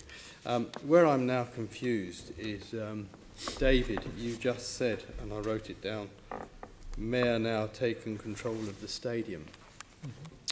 Now that the Mayor has now taken control of the stadium, I would have thought that with 65% share in any business, he already had control of the stadium and has had control of the stadium since he was elected in May last year. Why does he all of a sudden think he's now taken control of the stadium when, in fact, he's had control of the stadium ever since he was elected to mayor? So whereas the partnership shares of E20 were 65%, 35%, the membership agreement provides a great number of matters on which unanimity is required between the members. Okay, I'll leave it at that. We're going to come on to E20. Yeah, no, I'll leave it at that. That's just want Member clarification on Arnold. that bit. Yes, thank you, Chair. Chair, before I go on to stadium operator questions, can I just go back to David? And David, you gave us a great bit of narrative there, following on from Gerry's answer to questions from the Mayor. Now, as a scrutineer, I have to be clear who's in charge and the flow of responsibility, and I'm really confused here. Does Gerry brief you as Chief of Staff? Or do you brief Gerry? Because it seems to me that what you did there was you sort of gave some sort of executive overview of what we had heard from the acting chief exec. What do you think? Deficiency, how- deficiency in explanation. No, it's important for us to understand where the buck stops here So and how- who's making decisions and what. So the decision-making structure is clearly that it's a matter for the LLDC board, because they obviously govern LLDC. And you don't sit on the LLDC. I don't sit on Right. the LLDC board. Yeah. And what that obviously requires, as I touched on, is LDC operate under mayoral decisions, and there's a mayoral decision set under the previous mayor that sets out certain matters that have to be referred up to where consents have to be given. That was done in some of the recent decisions, and the mayoral decisions reflect that. Can you look at me? Can you look at me so I can hear what you're saying? So the mayoral decisions reflect where formal approval is required from the mayor on matters.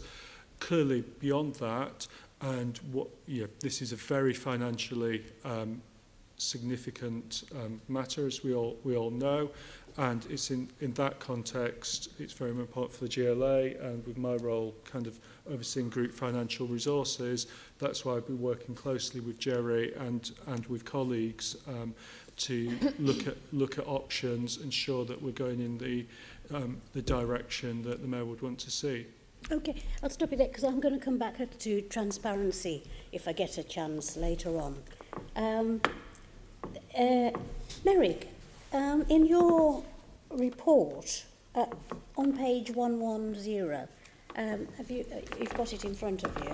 I don't expect you to have got it off by rote.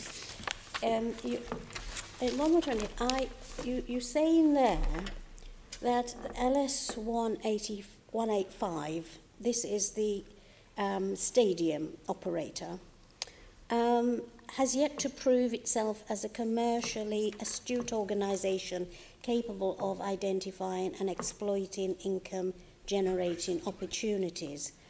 Did you get that from a board statement? Yes, or? that sounds to me like a lift from a board statement. Can you tell me where on the page that is, just so I can That's find page 110. where on the page? Do you know whereabouts on the page? Where on the page? Is it it's about halfway down, isn't it? It can't be page 110. That's much earlier in the time frame. It must be more Is recent it not? Where? page than that. It's an E20 board minutes, not in the report. Oh, it's from the E20 board minutes. So, sorry about that. Yeah. No, it's from the E24 board papers made this damning report. So that, I think that would have been after your review. So, not a question for you, Merryck, sorry. Thank you very much, no problem. Okay. It's difficult to understand who to put that question to, really. So let's, Gerry, I was going to give you a rest, but it's back to you. The E20 board, in their minutes, are damning about LS 185, saying they have yet to prove itself as a commercially astute organisation capable of identifying and exploiting income-generating opportunities. In fact, they, despite promising substantial income in its bid document, for instance, it said in its original bid in 2014 that by 2017-18 it would be delivering 5 million net revenue. In fact, as we understand it, E20 are making net payments to LS 185 at just under 500k. So why is the LLDC persisting with a stadium operator that is clearly unable to meet its commitment? It is fair to say that LS185 have not delivered the net commercial revenues that they set out in their bid. I think in terms of the commercial performance, I would say that E20 board is disappointed with the commercial performance, but LS185 have delivered operational performance for the stadium. We've seen one West Ham season. We've seen a phenomenal. No, that's not what I'm talking about. They've promised income. But I do want to.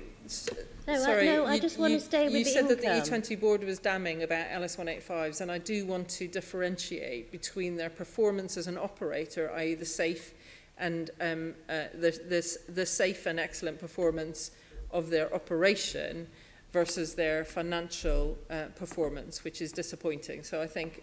And I only want to deal with their financial aspect, and it is damning, isn't it? They have the financial performance has not delivered. And so how are you going to deal with that? Are you going to say, oh, well, they don't have to meet that because they're good in other stuff? No, sorry, and that wasn't... Well, that's your modus. That wasn't what I intended. That's the way you work, isn't it? You find something to balance the negative against. I'm saying that a stadium operator promised to create substantial income in a bid document. They did. You are still wedded to that stadium operator, and I'm wanting to know, why should Londoners be paying for an organisation that is not fulfilling a promise that it made? So this... LS185 is not delivering on its commercial revenues, and we are working hard with them to see an improvement in that. They're a commercial operator, and we are holding them to their contract. I just want to explain that they are paid a fixed fee for managing the stadium for the day-to-day operation, and then they return a net commercial revenue, which is the net revenues over and above operations costs. So when we are paying them to operate the stadium. Their profit from that is a percentage of net commercial revenues. Just by way of clarification, we are not content with the commercial performance of LS 185, and we are working very closely with them to hold them to their contract to improve that performance. Okay, can I understand what sort of timeline you're working to for that improvement? We're in terms of looking at in terms of targeting an improvement, we're working with them day to day, and they've had a number of changes in senior staff to. Are you expecting them to produce any revenue by the end of 2019? Yes, we are expecting them to produce revenue by the end of 2019. Okay, so when we look at your quarter 2 or 3 reports next year, we'll be seeing some income from this company. Is that what you're saying? You will see income from the company. As promised. In terms of the net revenue, I would have to refer to our expectations, but of course we are pressing them to improve upon their current performance, because it is not satisfactory. Okay, Chair, over to you. Thank you very much. Assembly Member Duvet. Okay, E20, Newham caps its original loan at 40 million. My question to you, David, did they jump ship? Did you ask them to stay? What was their exposure? What's the motivation? Why did they need to go? I think you alluded to an earlier answer about how joint the decision-making on E20 is based. Maybe that's your starting point. Yeah, certainly, Assembly Member. I think what your question really drives at, two separate issues, which I'll, if I may, I'll go through in turn. The first, the need for one owner of E20, and then the second, who should that be? So in terms of the need for one owner, firstly, there was absolute agreement between the Mayor of London and the Mayor of Newham that this is what is required. Taking this path, it removes layers of complexity from the stadium governance structure. It also allows us to address the members' agreement, which didn't reflect certainly the practical funding ratios between the parties for the stadium. It ensures that we've got one single voice to speak for the stadium, and removes the need to put in a lot of time and energy on coordinating to make sure that we're all speaking with one voice, enables us to spend our energies on addressing the financial situation. And because of those factors, the Chief Restructuring Officer that we appointed jointly with Newham recommended that this step be taken, and both mayors agreed absolutely that that was the right thing to do. So that then comes to the question about who should take on ownership. And that's something that I know the Mayor of London considered carefully, and I've no doubt the Mayor of Newham did as well. Ultimately, the bottom line on the agreements put into place are that LLDC has responsibilities towards West Ham and also LS 185 if E20 were to fail as a business, and it just makes logical sense to align the asset ownership with this. If you were to try and do it the other way, it's actually very difficult to put a financial value on this responsibility in order to effect a transfer between LLDC/GLA and Newham. So that actually would be a very difficult thing to do. So just financially, it would be very difficult for Newham to take that responsibility. Both parties absolutely clear that we want the community benefits from the stadium to be delivered. I know the LLDC board are very strong on this as well. And really, the agreement reached reflects that LLDC and the Mayor have put in far more of a fund into the stadium, and that the Mayor of London has a particular interest in the stadium because it's an asset for all Londoners, including Newham residents, in terms of the events that we're able to put on and how we're able to project London on the world stage, as we saw this summer. I think it's fair to say, I don't want to speak for Newham, but their investment was very much predicated on delivering community benefits, and that's always what matters for them rather than ownership per se. And ultimately, it was a consensual discussion between the two mayors and an agreement that this was the best way to proceed. Okay. But it did say, when you say we speak with one voice, we were speaking with one voice when the LLDC were picking up all the overcosts.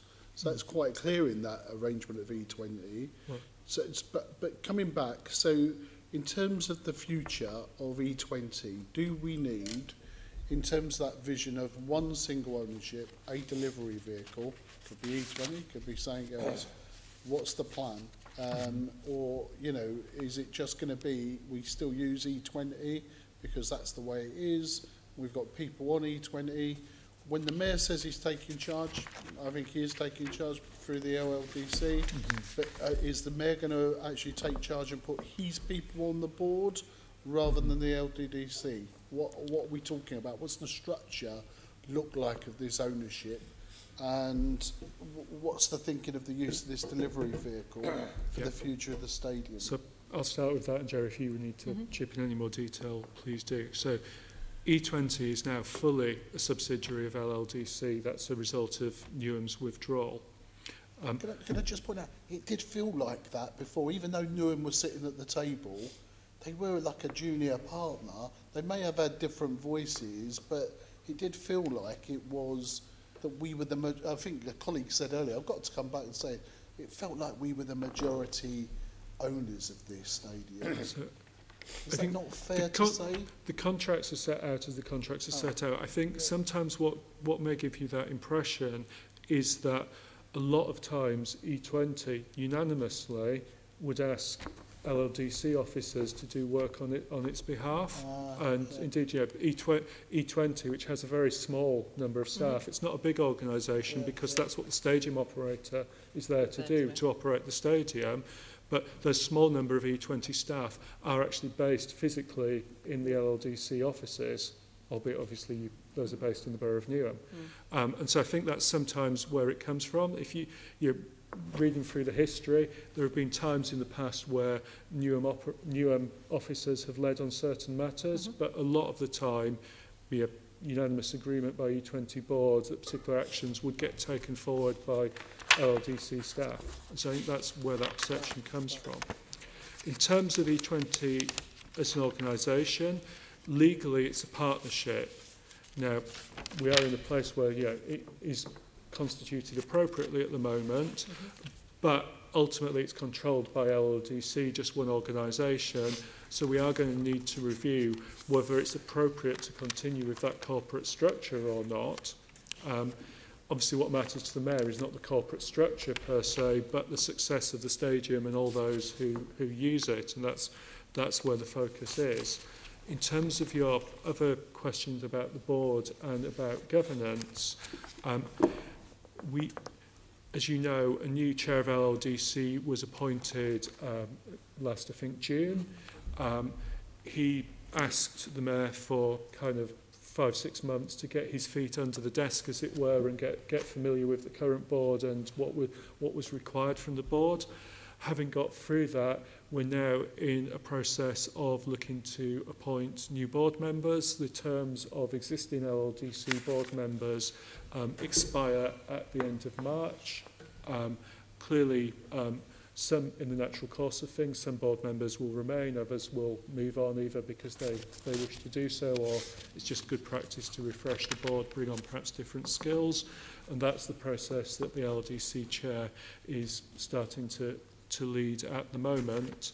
And E20 essentially, as it's now a full subsidiary of LLDC, its governance will get subsumed into the governance of LLDC and its boards and committees.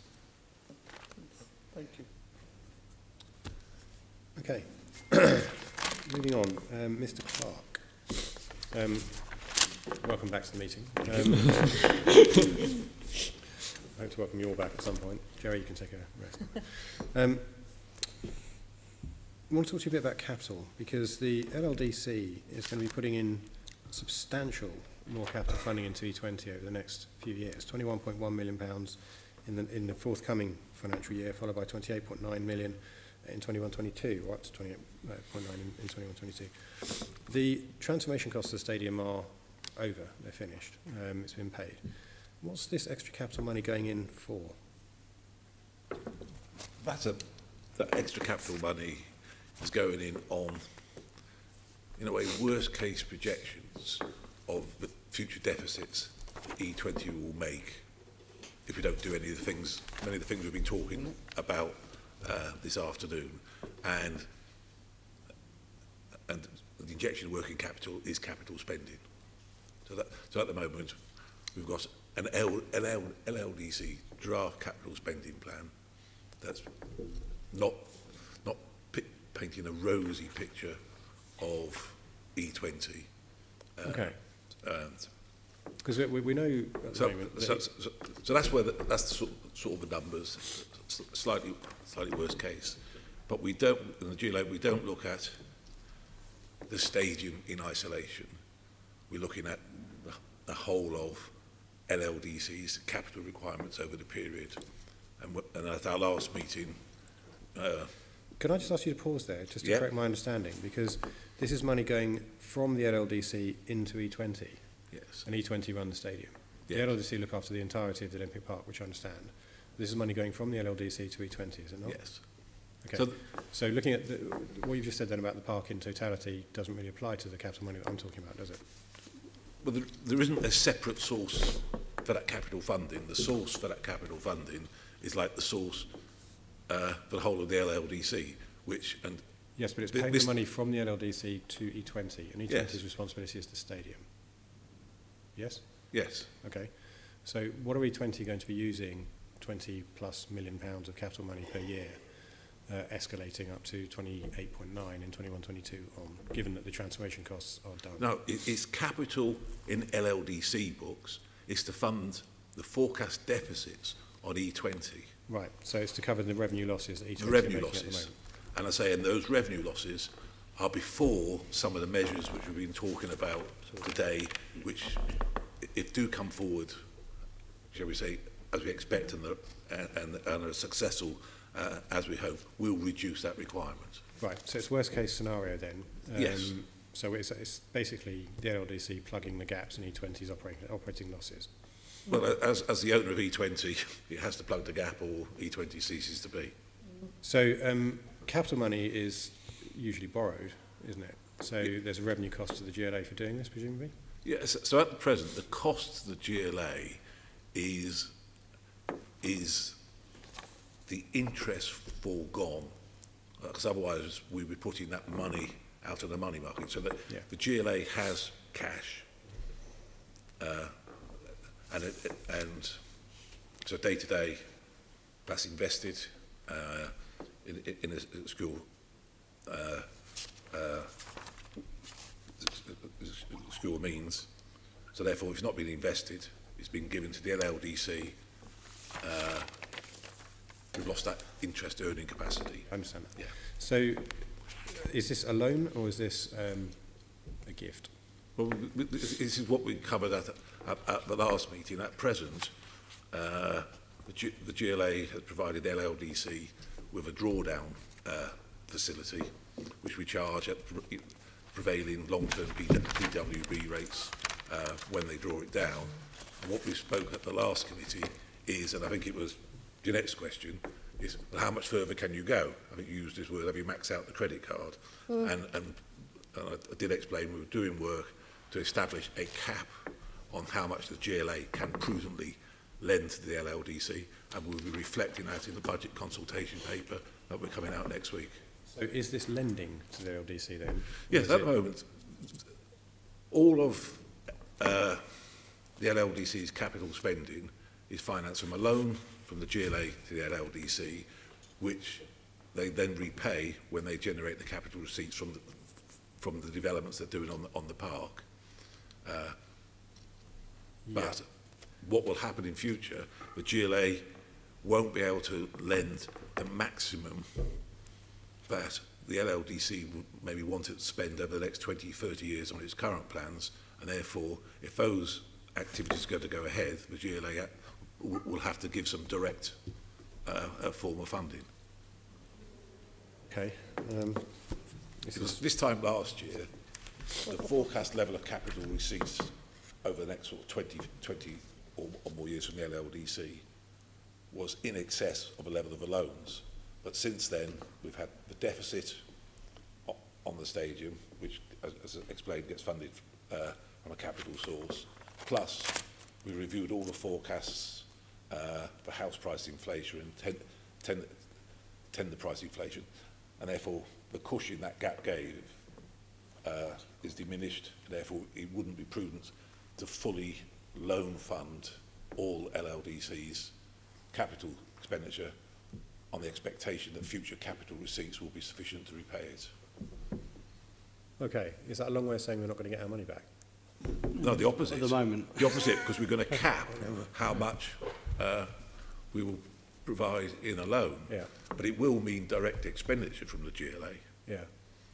And the two individuals on either side of me have a statutory responsibility to ensure that we can get our money back, and that's why, and you'll see this in the Mayor's draft consultation budget when that's issued, we're taking the action to ensure that that remains the case.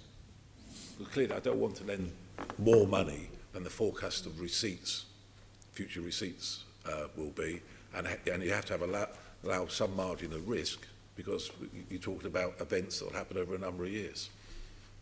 Okay. Given that you're going to cap the amount of money that might go to E20, Cap the amount of money that will go to LLDC. okay. So if E20 were to be, I mean, at the moment it is technically insolvent. Without propping up, it's not a viable concern. Do you draw a line at any point, or are they able to keep asking for money? Well, I think it comes back to the sort of responsibility and accountability, and the decisions and priorities.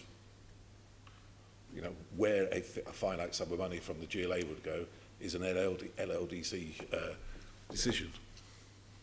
Yes, but the LLDC is a mayoral body, isn't it? Yeah. Funded by the GLA. Yeah, but I suppose what I'm saying, it won't be my actions that would put it, move E20 to insolvency. Obviously, it has to be a collective decision. If that was a priority, not to fund E20.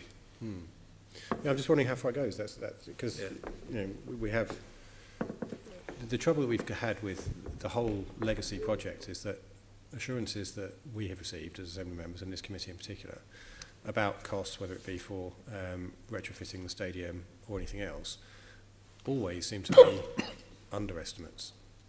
And so the concern that we have is that the E20 continues to lose money at an escalating rate and continually gets bailed out by the taxpayer. At what point do you draw a line and say enough's enough?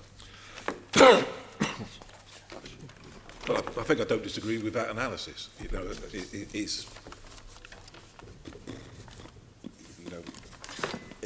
if the Mayor, the LLDC want to deliver these priorities, it is quite clear that to deliver everything, all the aspirations,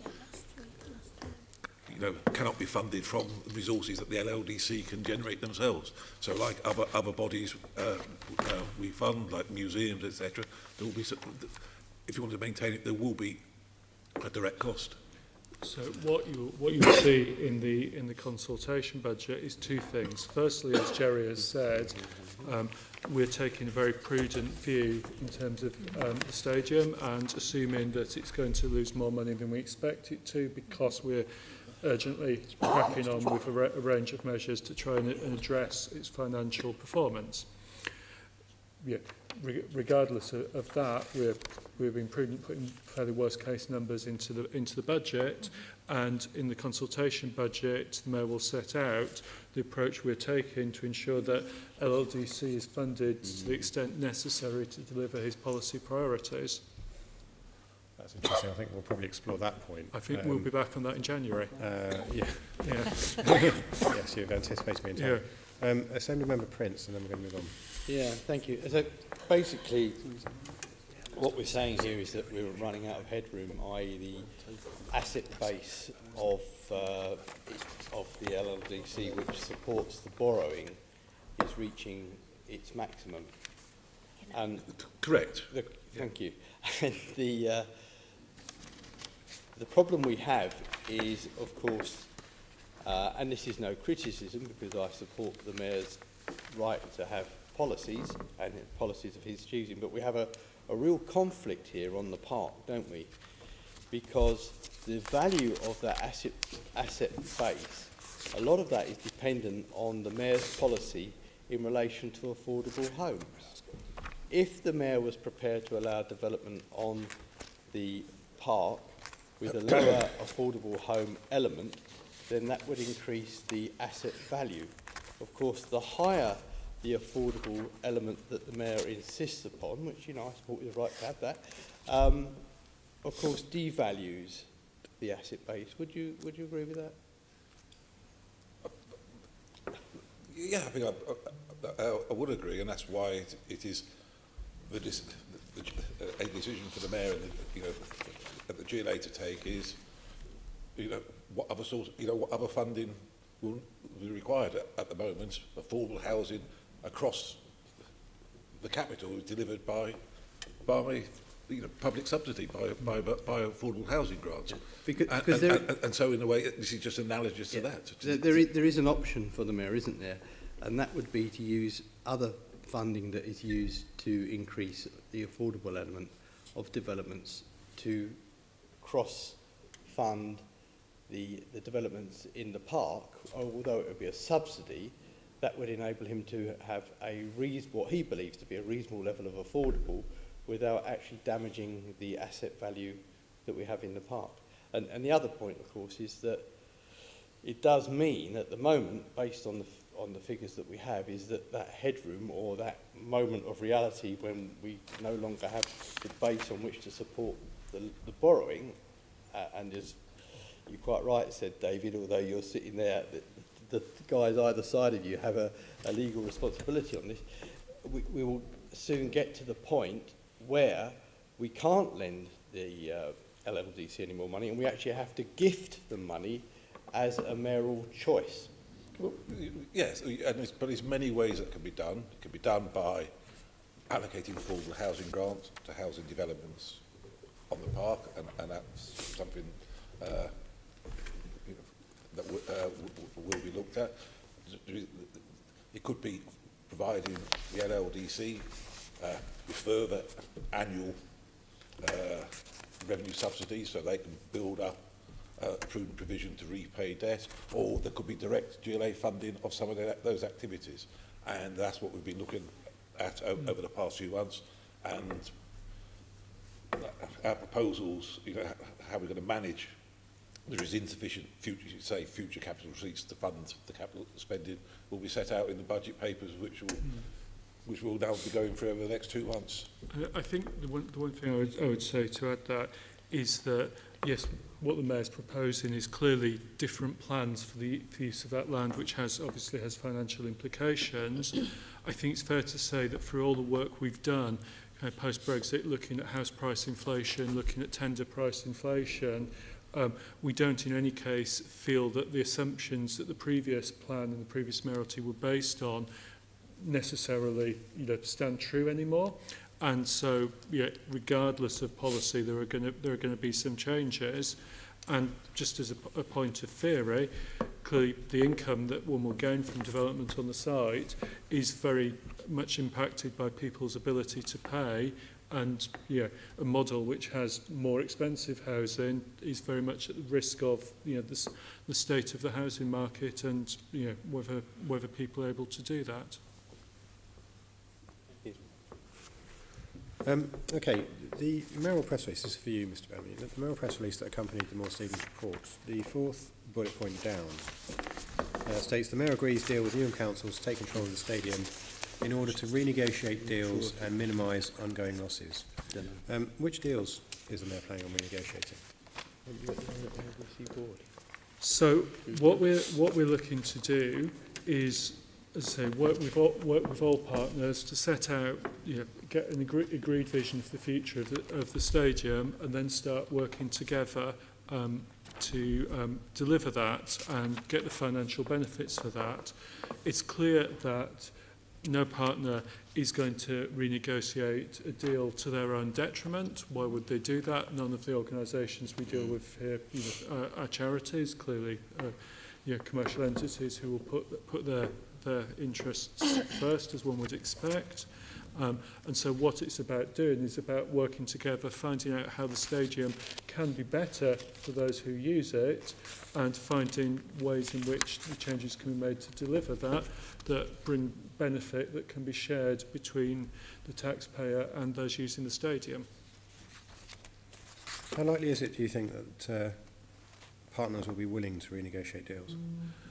Partners will be willing to negotiate where it delivers benefit for them compared to not negotiating. Well, obviously. But have you spoken to any of them?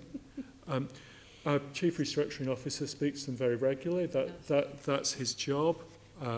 I know I had a brief conversation with Karen Brady on the morning that the Moss Stevens report was received to notify her of that and Newham's decision to withdraw from the partnership, and as reflected in West Ham's public press release, they are keen to work together to try and bring the stadium to a better place. Okay, good. Right, we're going to move on to Assembly Member DeVal. Okay, this is back to you, Gerry, about the, of course you're going to have the necessary commercial and procurement expertise to deal with these various contract issues and that. Tell us more about the restructuring officer, when they were appointed, who are they, what's their background, are you there, is it an E20 employment or is it your appointment? Are you supervising them? Who's doing this at this moment? Who's directing them? What's the arrangements? It is an E20 appointment. It was made around June, but there was a recruitment process. So on the advice of advisors, we jointly with Newham sought to secure a corporate restructuring officer, and that was a joint recruitment exercise that concluded in June, I believe. So it is an E20 appointment, and that is who he works to. He's got a vast experience in turnaround, including in Stadia, and he was the most appropriate of the people that were interviewed. So who's directing them at the moment? Because they're a pretty key appointment. I think it's key because it's mentioned in the Mayor's press release. I'm not sure if Moore Stevens mentions it, but it seems to me they're going to be pretty crucial. Are they? Absolutely, yes, right. Absolutely. Okay. So he who's supervising them? Is it you or someone in E20 that we don't know about? He is. It is me as the acting chief executive of LLDC, right. And to the chair of E20. Right. And who's the current chair of E20? Nikki Dunn. Sorry? Nikki Dunn. Nikki Dunn. Right. Okay. Who has a lifetime's experience in managing Stadia. Now, of course, you've told us that you're talking to West Ham and all the rest of it, and obviously one of the issues is renegotiating or seeking to make this contract work to mutual benefit. I think it's probably fair to say. How do you you have a thing called a contract, and then how do you work together to deliver some mutual arrangements in the future? I take it you're all West Ham supporters now because you don't want them to go down. That would be the worst thing that could happen at the moment. So I'm glad you're all on board around that. So the question then is, I think the previous chair answered it, but I don't want you to give away your negotiating stance around that. But look, I don't get the flavour, either in the language you said earlier, in terms of how you're speaking, is about, well, you've got a long-term contract, and there will be rights on both sides, and sometimes they're tested in the courts and sometimes they're not, and there's a bit of a risk on that. I don't get the sense of purpose, albeit, you know, David just alluded to that he spoke to Karen Brady on that people get into grips with this contract, and actually it's a bit like you can choose your friends but you can't choose your family. So the stadium family has a thing called West Ham United, and we have a thing called the LLD, you lot, and then we have the mayor's office, and somehow someone's got to come together and cut through all the crap to get to a sensible position on both sides, and it will take give and take on both sides. Does that sound about right? Where in terms of a long-term solution, what is it? You know, in terms of that, or are we all reverting to go back into the courts and putting money in lawyers' pockets? No disrespect to lawyers around the table, but you know, we spend a lot of money on lawyers. No, absolutely. The idea, as David set out, of developing a vision that engages a commercial strategy, a vision for the stadium that engages with all stakeholders, is to try and find areas where we could work better together and common areas of interest. So West Ham have a really good deal. West Ham have a great deal. That's, you know, that was competed in the market. Nobody is you know, saying anything different, but it's the deal that we have. If we want to get a better deal from West Ham, then there will need to be something that we have that they want. You know, we'll have to come to some arrangement. If we can't get a better deal, with West Ham, given that they have a good deal now, then we will have to find ways of absolutely maximising the revenue of the stadium to make up for the shortfall in financing on that deal. That's, I mean, I'm not criticising in any way, that's just the financial reality. So we are working through the process of trying to understand what all parties would like to get out of the stadium, to see if there's a sweet spot that we can have a partnership discussion on. We have a milestone here, don't we? We have a milestone because you're in the courts in November next year. So working back from that, would it be right for this committee to assume that we may see some progress around that relationship and see some potential savings? I don't know how hold you to what those savings would be, but some progress in where there is, I'm not going to say win-win, because we're in a win-win situation, a sensible outcome that delivers on both parties. I saw in the press yesterday that West Ham are indicating they were willing, that they thought there could be some additional monies in one of the BBC press reports. So, am I right, between now and sometime in November, we may see some, what is it they talk now in terms of EU, papal smoke, white smoke coming out of the Olympic Park that says that we have a working relationship with each other that makes sense. I would absolutely hope so. Definitely, that is the objective. Okay, right. Can I pin you a bit further than November? Can I say in the first quarter the mayor's going to have something on his desk? No. That says, no, that's not going to work like that? Am I going too far? I think it's very, very difficult to pin down. I accept. You know, it's going to be something that we don't know whether we can do it yet. We really, really do want to do it. It's going to take two of us to work that through. And as you said, we're reading the press as well, and you know, in correspondence, we are committed to making that. Well, at some stage, it begs the question: this committee's not going away. At some stage, we may well have both parties here in a public hearing and start to ask some questions about why there's no resolution. But at the moment, it's over to you, isn't it? Yeah. It's progress that I think we would be looking for in terms of achieving a sensible outcome.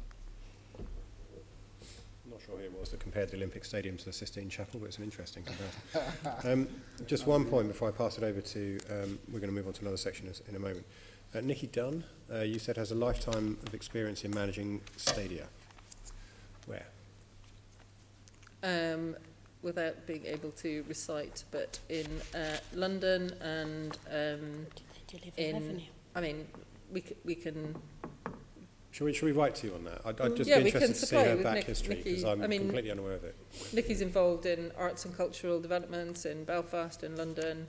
You specifically mentioned stadium, and of course that's the point at issue. So we'll write to you. Yeah. I've bounced you with that question. I appreciate that. And I apologise to Nikki for not. Yeah. So it'll be interesting to see her CV. Okay, we're going to talk about transparency now, and this is very much Assemblymember Arnold's bag, so she's going to lead this. Yes, Chair, thank you. And can I just say, I didn't think the comparison was with the Sistine Chapel. I thought it was to the sort of like... papal smoke. The papal state. Yes, but the conclave happens in the Sistine Chapel. Like the LLDC is its own state? We jest because it's been a hard session. And I'm going to go to David first on transparency. David, you spoke earlier on about the plan to make use of the stadia and look for opportunities and all that sort of stuff. Does this include a commitment to athletics remaining as part of that plan in the stadium? UK Athletics have a contract with 48 years left to run, something like that. And so, yeah, absolutely, they have rights. I think one of the interesting points that I think more Stevens make in terms of how you need to think about the stadium is because of the length of the football stadium season, people think of the stadium as a football stadium that does athletics. Actually, it's not. It's an athletic stadium that does football. Yeah. That's how I see it. Yeah, and yeah, being a supporter of the blessed Arsenal. Yeah, the UK Athletics absolutely have a valid contract, and there'll be athletics coming up summer 2018. There are, I think, two separate meets in the programme. Doubtless some community activities as well, and yeah. Because you can understand how people would be worried that maybe you could actually be phasing or pushing athletics off the page. But we've got a commitment from you. As with West Ham, there's a contract. So, and that contract we don't even need to consider it. There you go. Now, it seems to us that one of the problems that there is around this whole thing is this whole issue of transparency, and we're informed that Merryck and team had a job getting hold of papers. Maybe I'm taking that too far. So one of the things that you could do, David, is to commit to making transparency a key element of any of the future of the working going forward. And given that the GLA AE Londoners now are central to funding this whole operations, shouldn't all minutes and all documents be published as soon as possible on the website so that we can all know what's happening to our money and what's happening in it in terms of this particular project? So yes, minutes and documents should be published as soon as possible. That's why we took the step of establishing a special web page on which, called Olympic Stadium or London Stadium Transparency, on which a range of documents have been published, and that's something that LLDC will look to add to. Clearly, one of the challenges about this is that this is a very sensitive commercial matter, and there are certain financials and other aspects and legal matters that can't be placed in the public domain. But what we want to ensure is that, firstly, we place as much as we can in the public domain.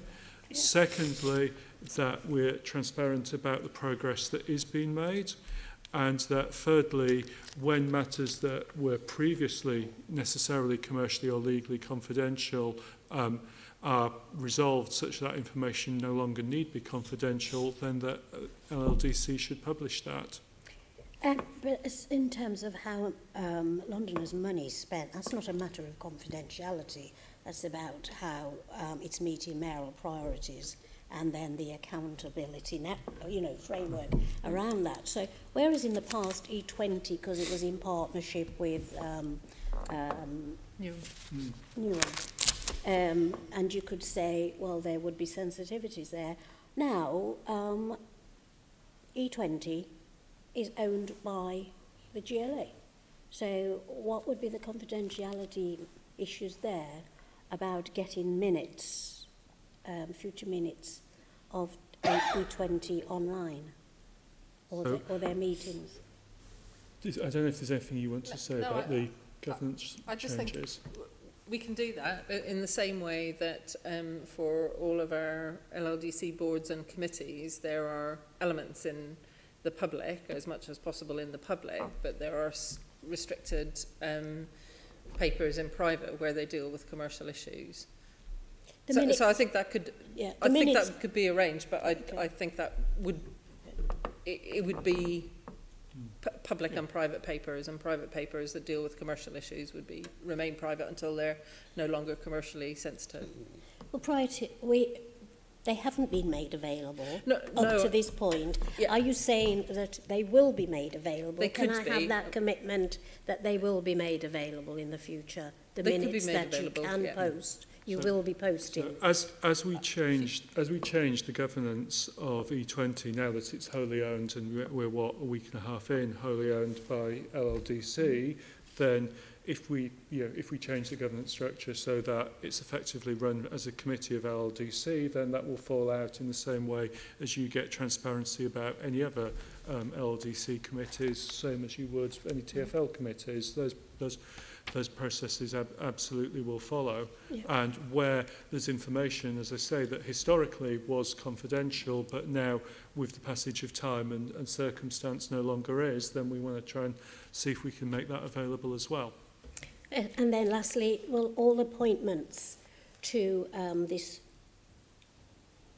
new E20, which it will be new, won't it? Well, any clearly while E20 exists at the moment as a limited as a partnership, it's a company. Won't you have to change it's direct. Any change to its directors are declared, and that would sit in the same way that any decision for membership of LLDC committees is a minuted decision of the board and publicly available, and that would continue. Yeah, and mayoral appointments will be made public. So the mayoral appointments to LLDC board, absolutely, they'll all be listed out on the LLDC website in the usual way. And D20. Likewise. Yeah, thank you. Let's remember to say. It's completely separate, Chair. Can I just ask a couple of questions? I'm not sure where they will take us, but it's just some information that just came to my knowledge after the meeting started. Can I ask you, Lowe? Lowe. Yeah. How many people responded in writing? You said Karen Brady was one. Yes. Anyone else? Well, certain of the people who we interviewed, we actually also received certain materials additionally in writing, but what we've done here is we've picked out those people who only responded in writing. Right. And so the people who responded in writing, did you send them a list of questions? We've done various things. So in the main, we interviewed people in person or by telephone. No, I'm talking about the ones in writing. Oh, yes. So those people who only put things to us in writing, we gave them an indication of the areas we wish to hear about, and we put questions to them, or they wrote to us with specific things upon which they felt they could comment. But when you send them questions, did you have any sort of any multiple choice questions? Take your pick. Not for... and if so, can you give me an example of not such a for question? the people who we spoke about earlier. So you in particular highlighted from the back page of our report those people who only made submissions in writing. That was Baroness Brady and one of the professional firms advising. At the end of our process, we balanced the expression in our report of our opinion by summarising certain key elements of what we'd understood, and asked people to indicate where they felt the balance of their view lay and we received a number of those in response just to try to help us make sure that our overall presentation fully reflected what we'd understood by individual interviews. So we used that at the end of the process. So that was the only example of a multiple choice. That's the only example, and it was only used in a limited fashion at the end in order to ensure that Like a we fully satisfaction. reflected accurately what we'd understood from all the prior work. Okay, thank you. Thank you very much, Assembly Member Desai. I'm grateful to you for that, because the thing that stimulated this meeting was a 139-page report, 117 pages of which were about things that have happened in the past. And we spent 10 minutes speaking to Mr. Lowe at the beginning about his report, and 2.5 hours talking about the 22 pages going forward. So I mean, that's the first time you've intervened since I asked you this question at the beginning. So I'd like to apologise to you for the fact you've had to spend so much time sitting here quietly, patiently, and to thank you for it. I have a question to ask you as well, just before we close, because we're almost there now, which is really to ask you what advice you might have for the Mayor and the LLDC, based on your findings in your report, to address the pressing issues in the London Stadium going forward. I think the Mayor at the moment and GLA generally are taking a significant amount of external professional advice and trying to spend the time to review it carefully before taking the decisions. And I think that's actually what needs to happen going forward, that enough time is taken and enough advice and study is put in to make sure that when decisions are made, cul-de-sacs aren't entered. So that would be my overall observation. I mean, the learning overall of key lessons learned from the report is that decisions can lead one down a path that gets difficult further down, and that's what now needs to be avoided. Okay, thank you for that. Members, we've reached the end of our scheduled select questions, so can I thank all of our guests, particularly Mr. Lowe, for coming externally, and can we note the answers that have been given? Yes, thank you. Noted. Excuse me. Item 6 is the GLA monitoring reports. We're recommended to note the covering reports and monitoring information. Noted. Thank you. Item 7 is the performance monitoring. Again, we're recommended to note the monitoring information. Agreed? Noted. Item 8 is the Mayor's decision list from 29th of September until the 2nd of November this year. Can I ask that we note those? Noted. Are there any issues that members want to... Sorry, can I ask members to decide whether to refer any issues to the Budget and Performance Committee for detailed consideration? No. Nothing springs to mind. Payments over £250. Can we note that report as well? Noted. The date of the next meeting is Wednesday, the 21st of March 2018, and that will be at 2 o'clock in Committee Room 5. There is no any other urgent business, so thank you all very much. The meeting is closed. Thank you very much. Very good. Jesus,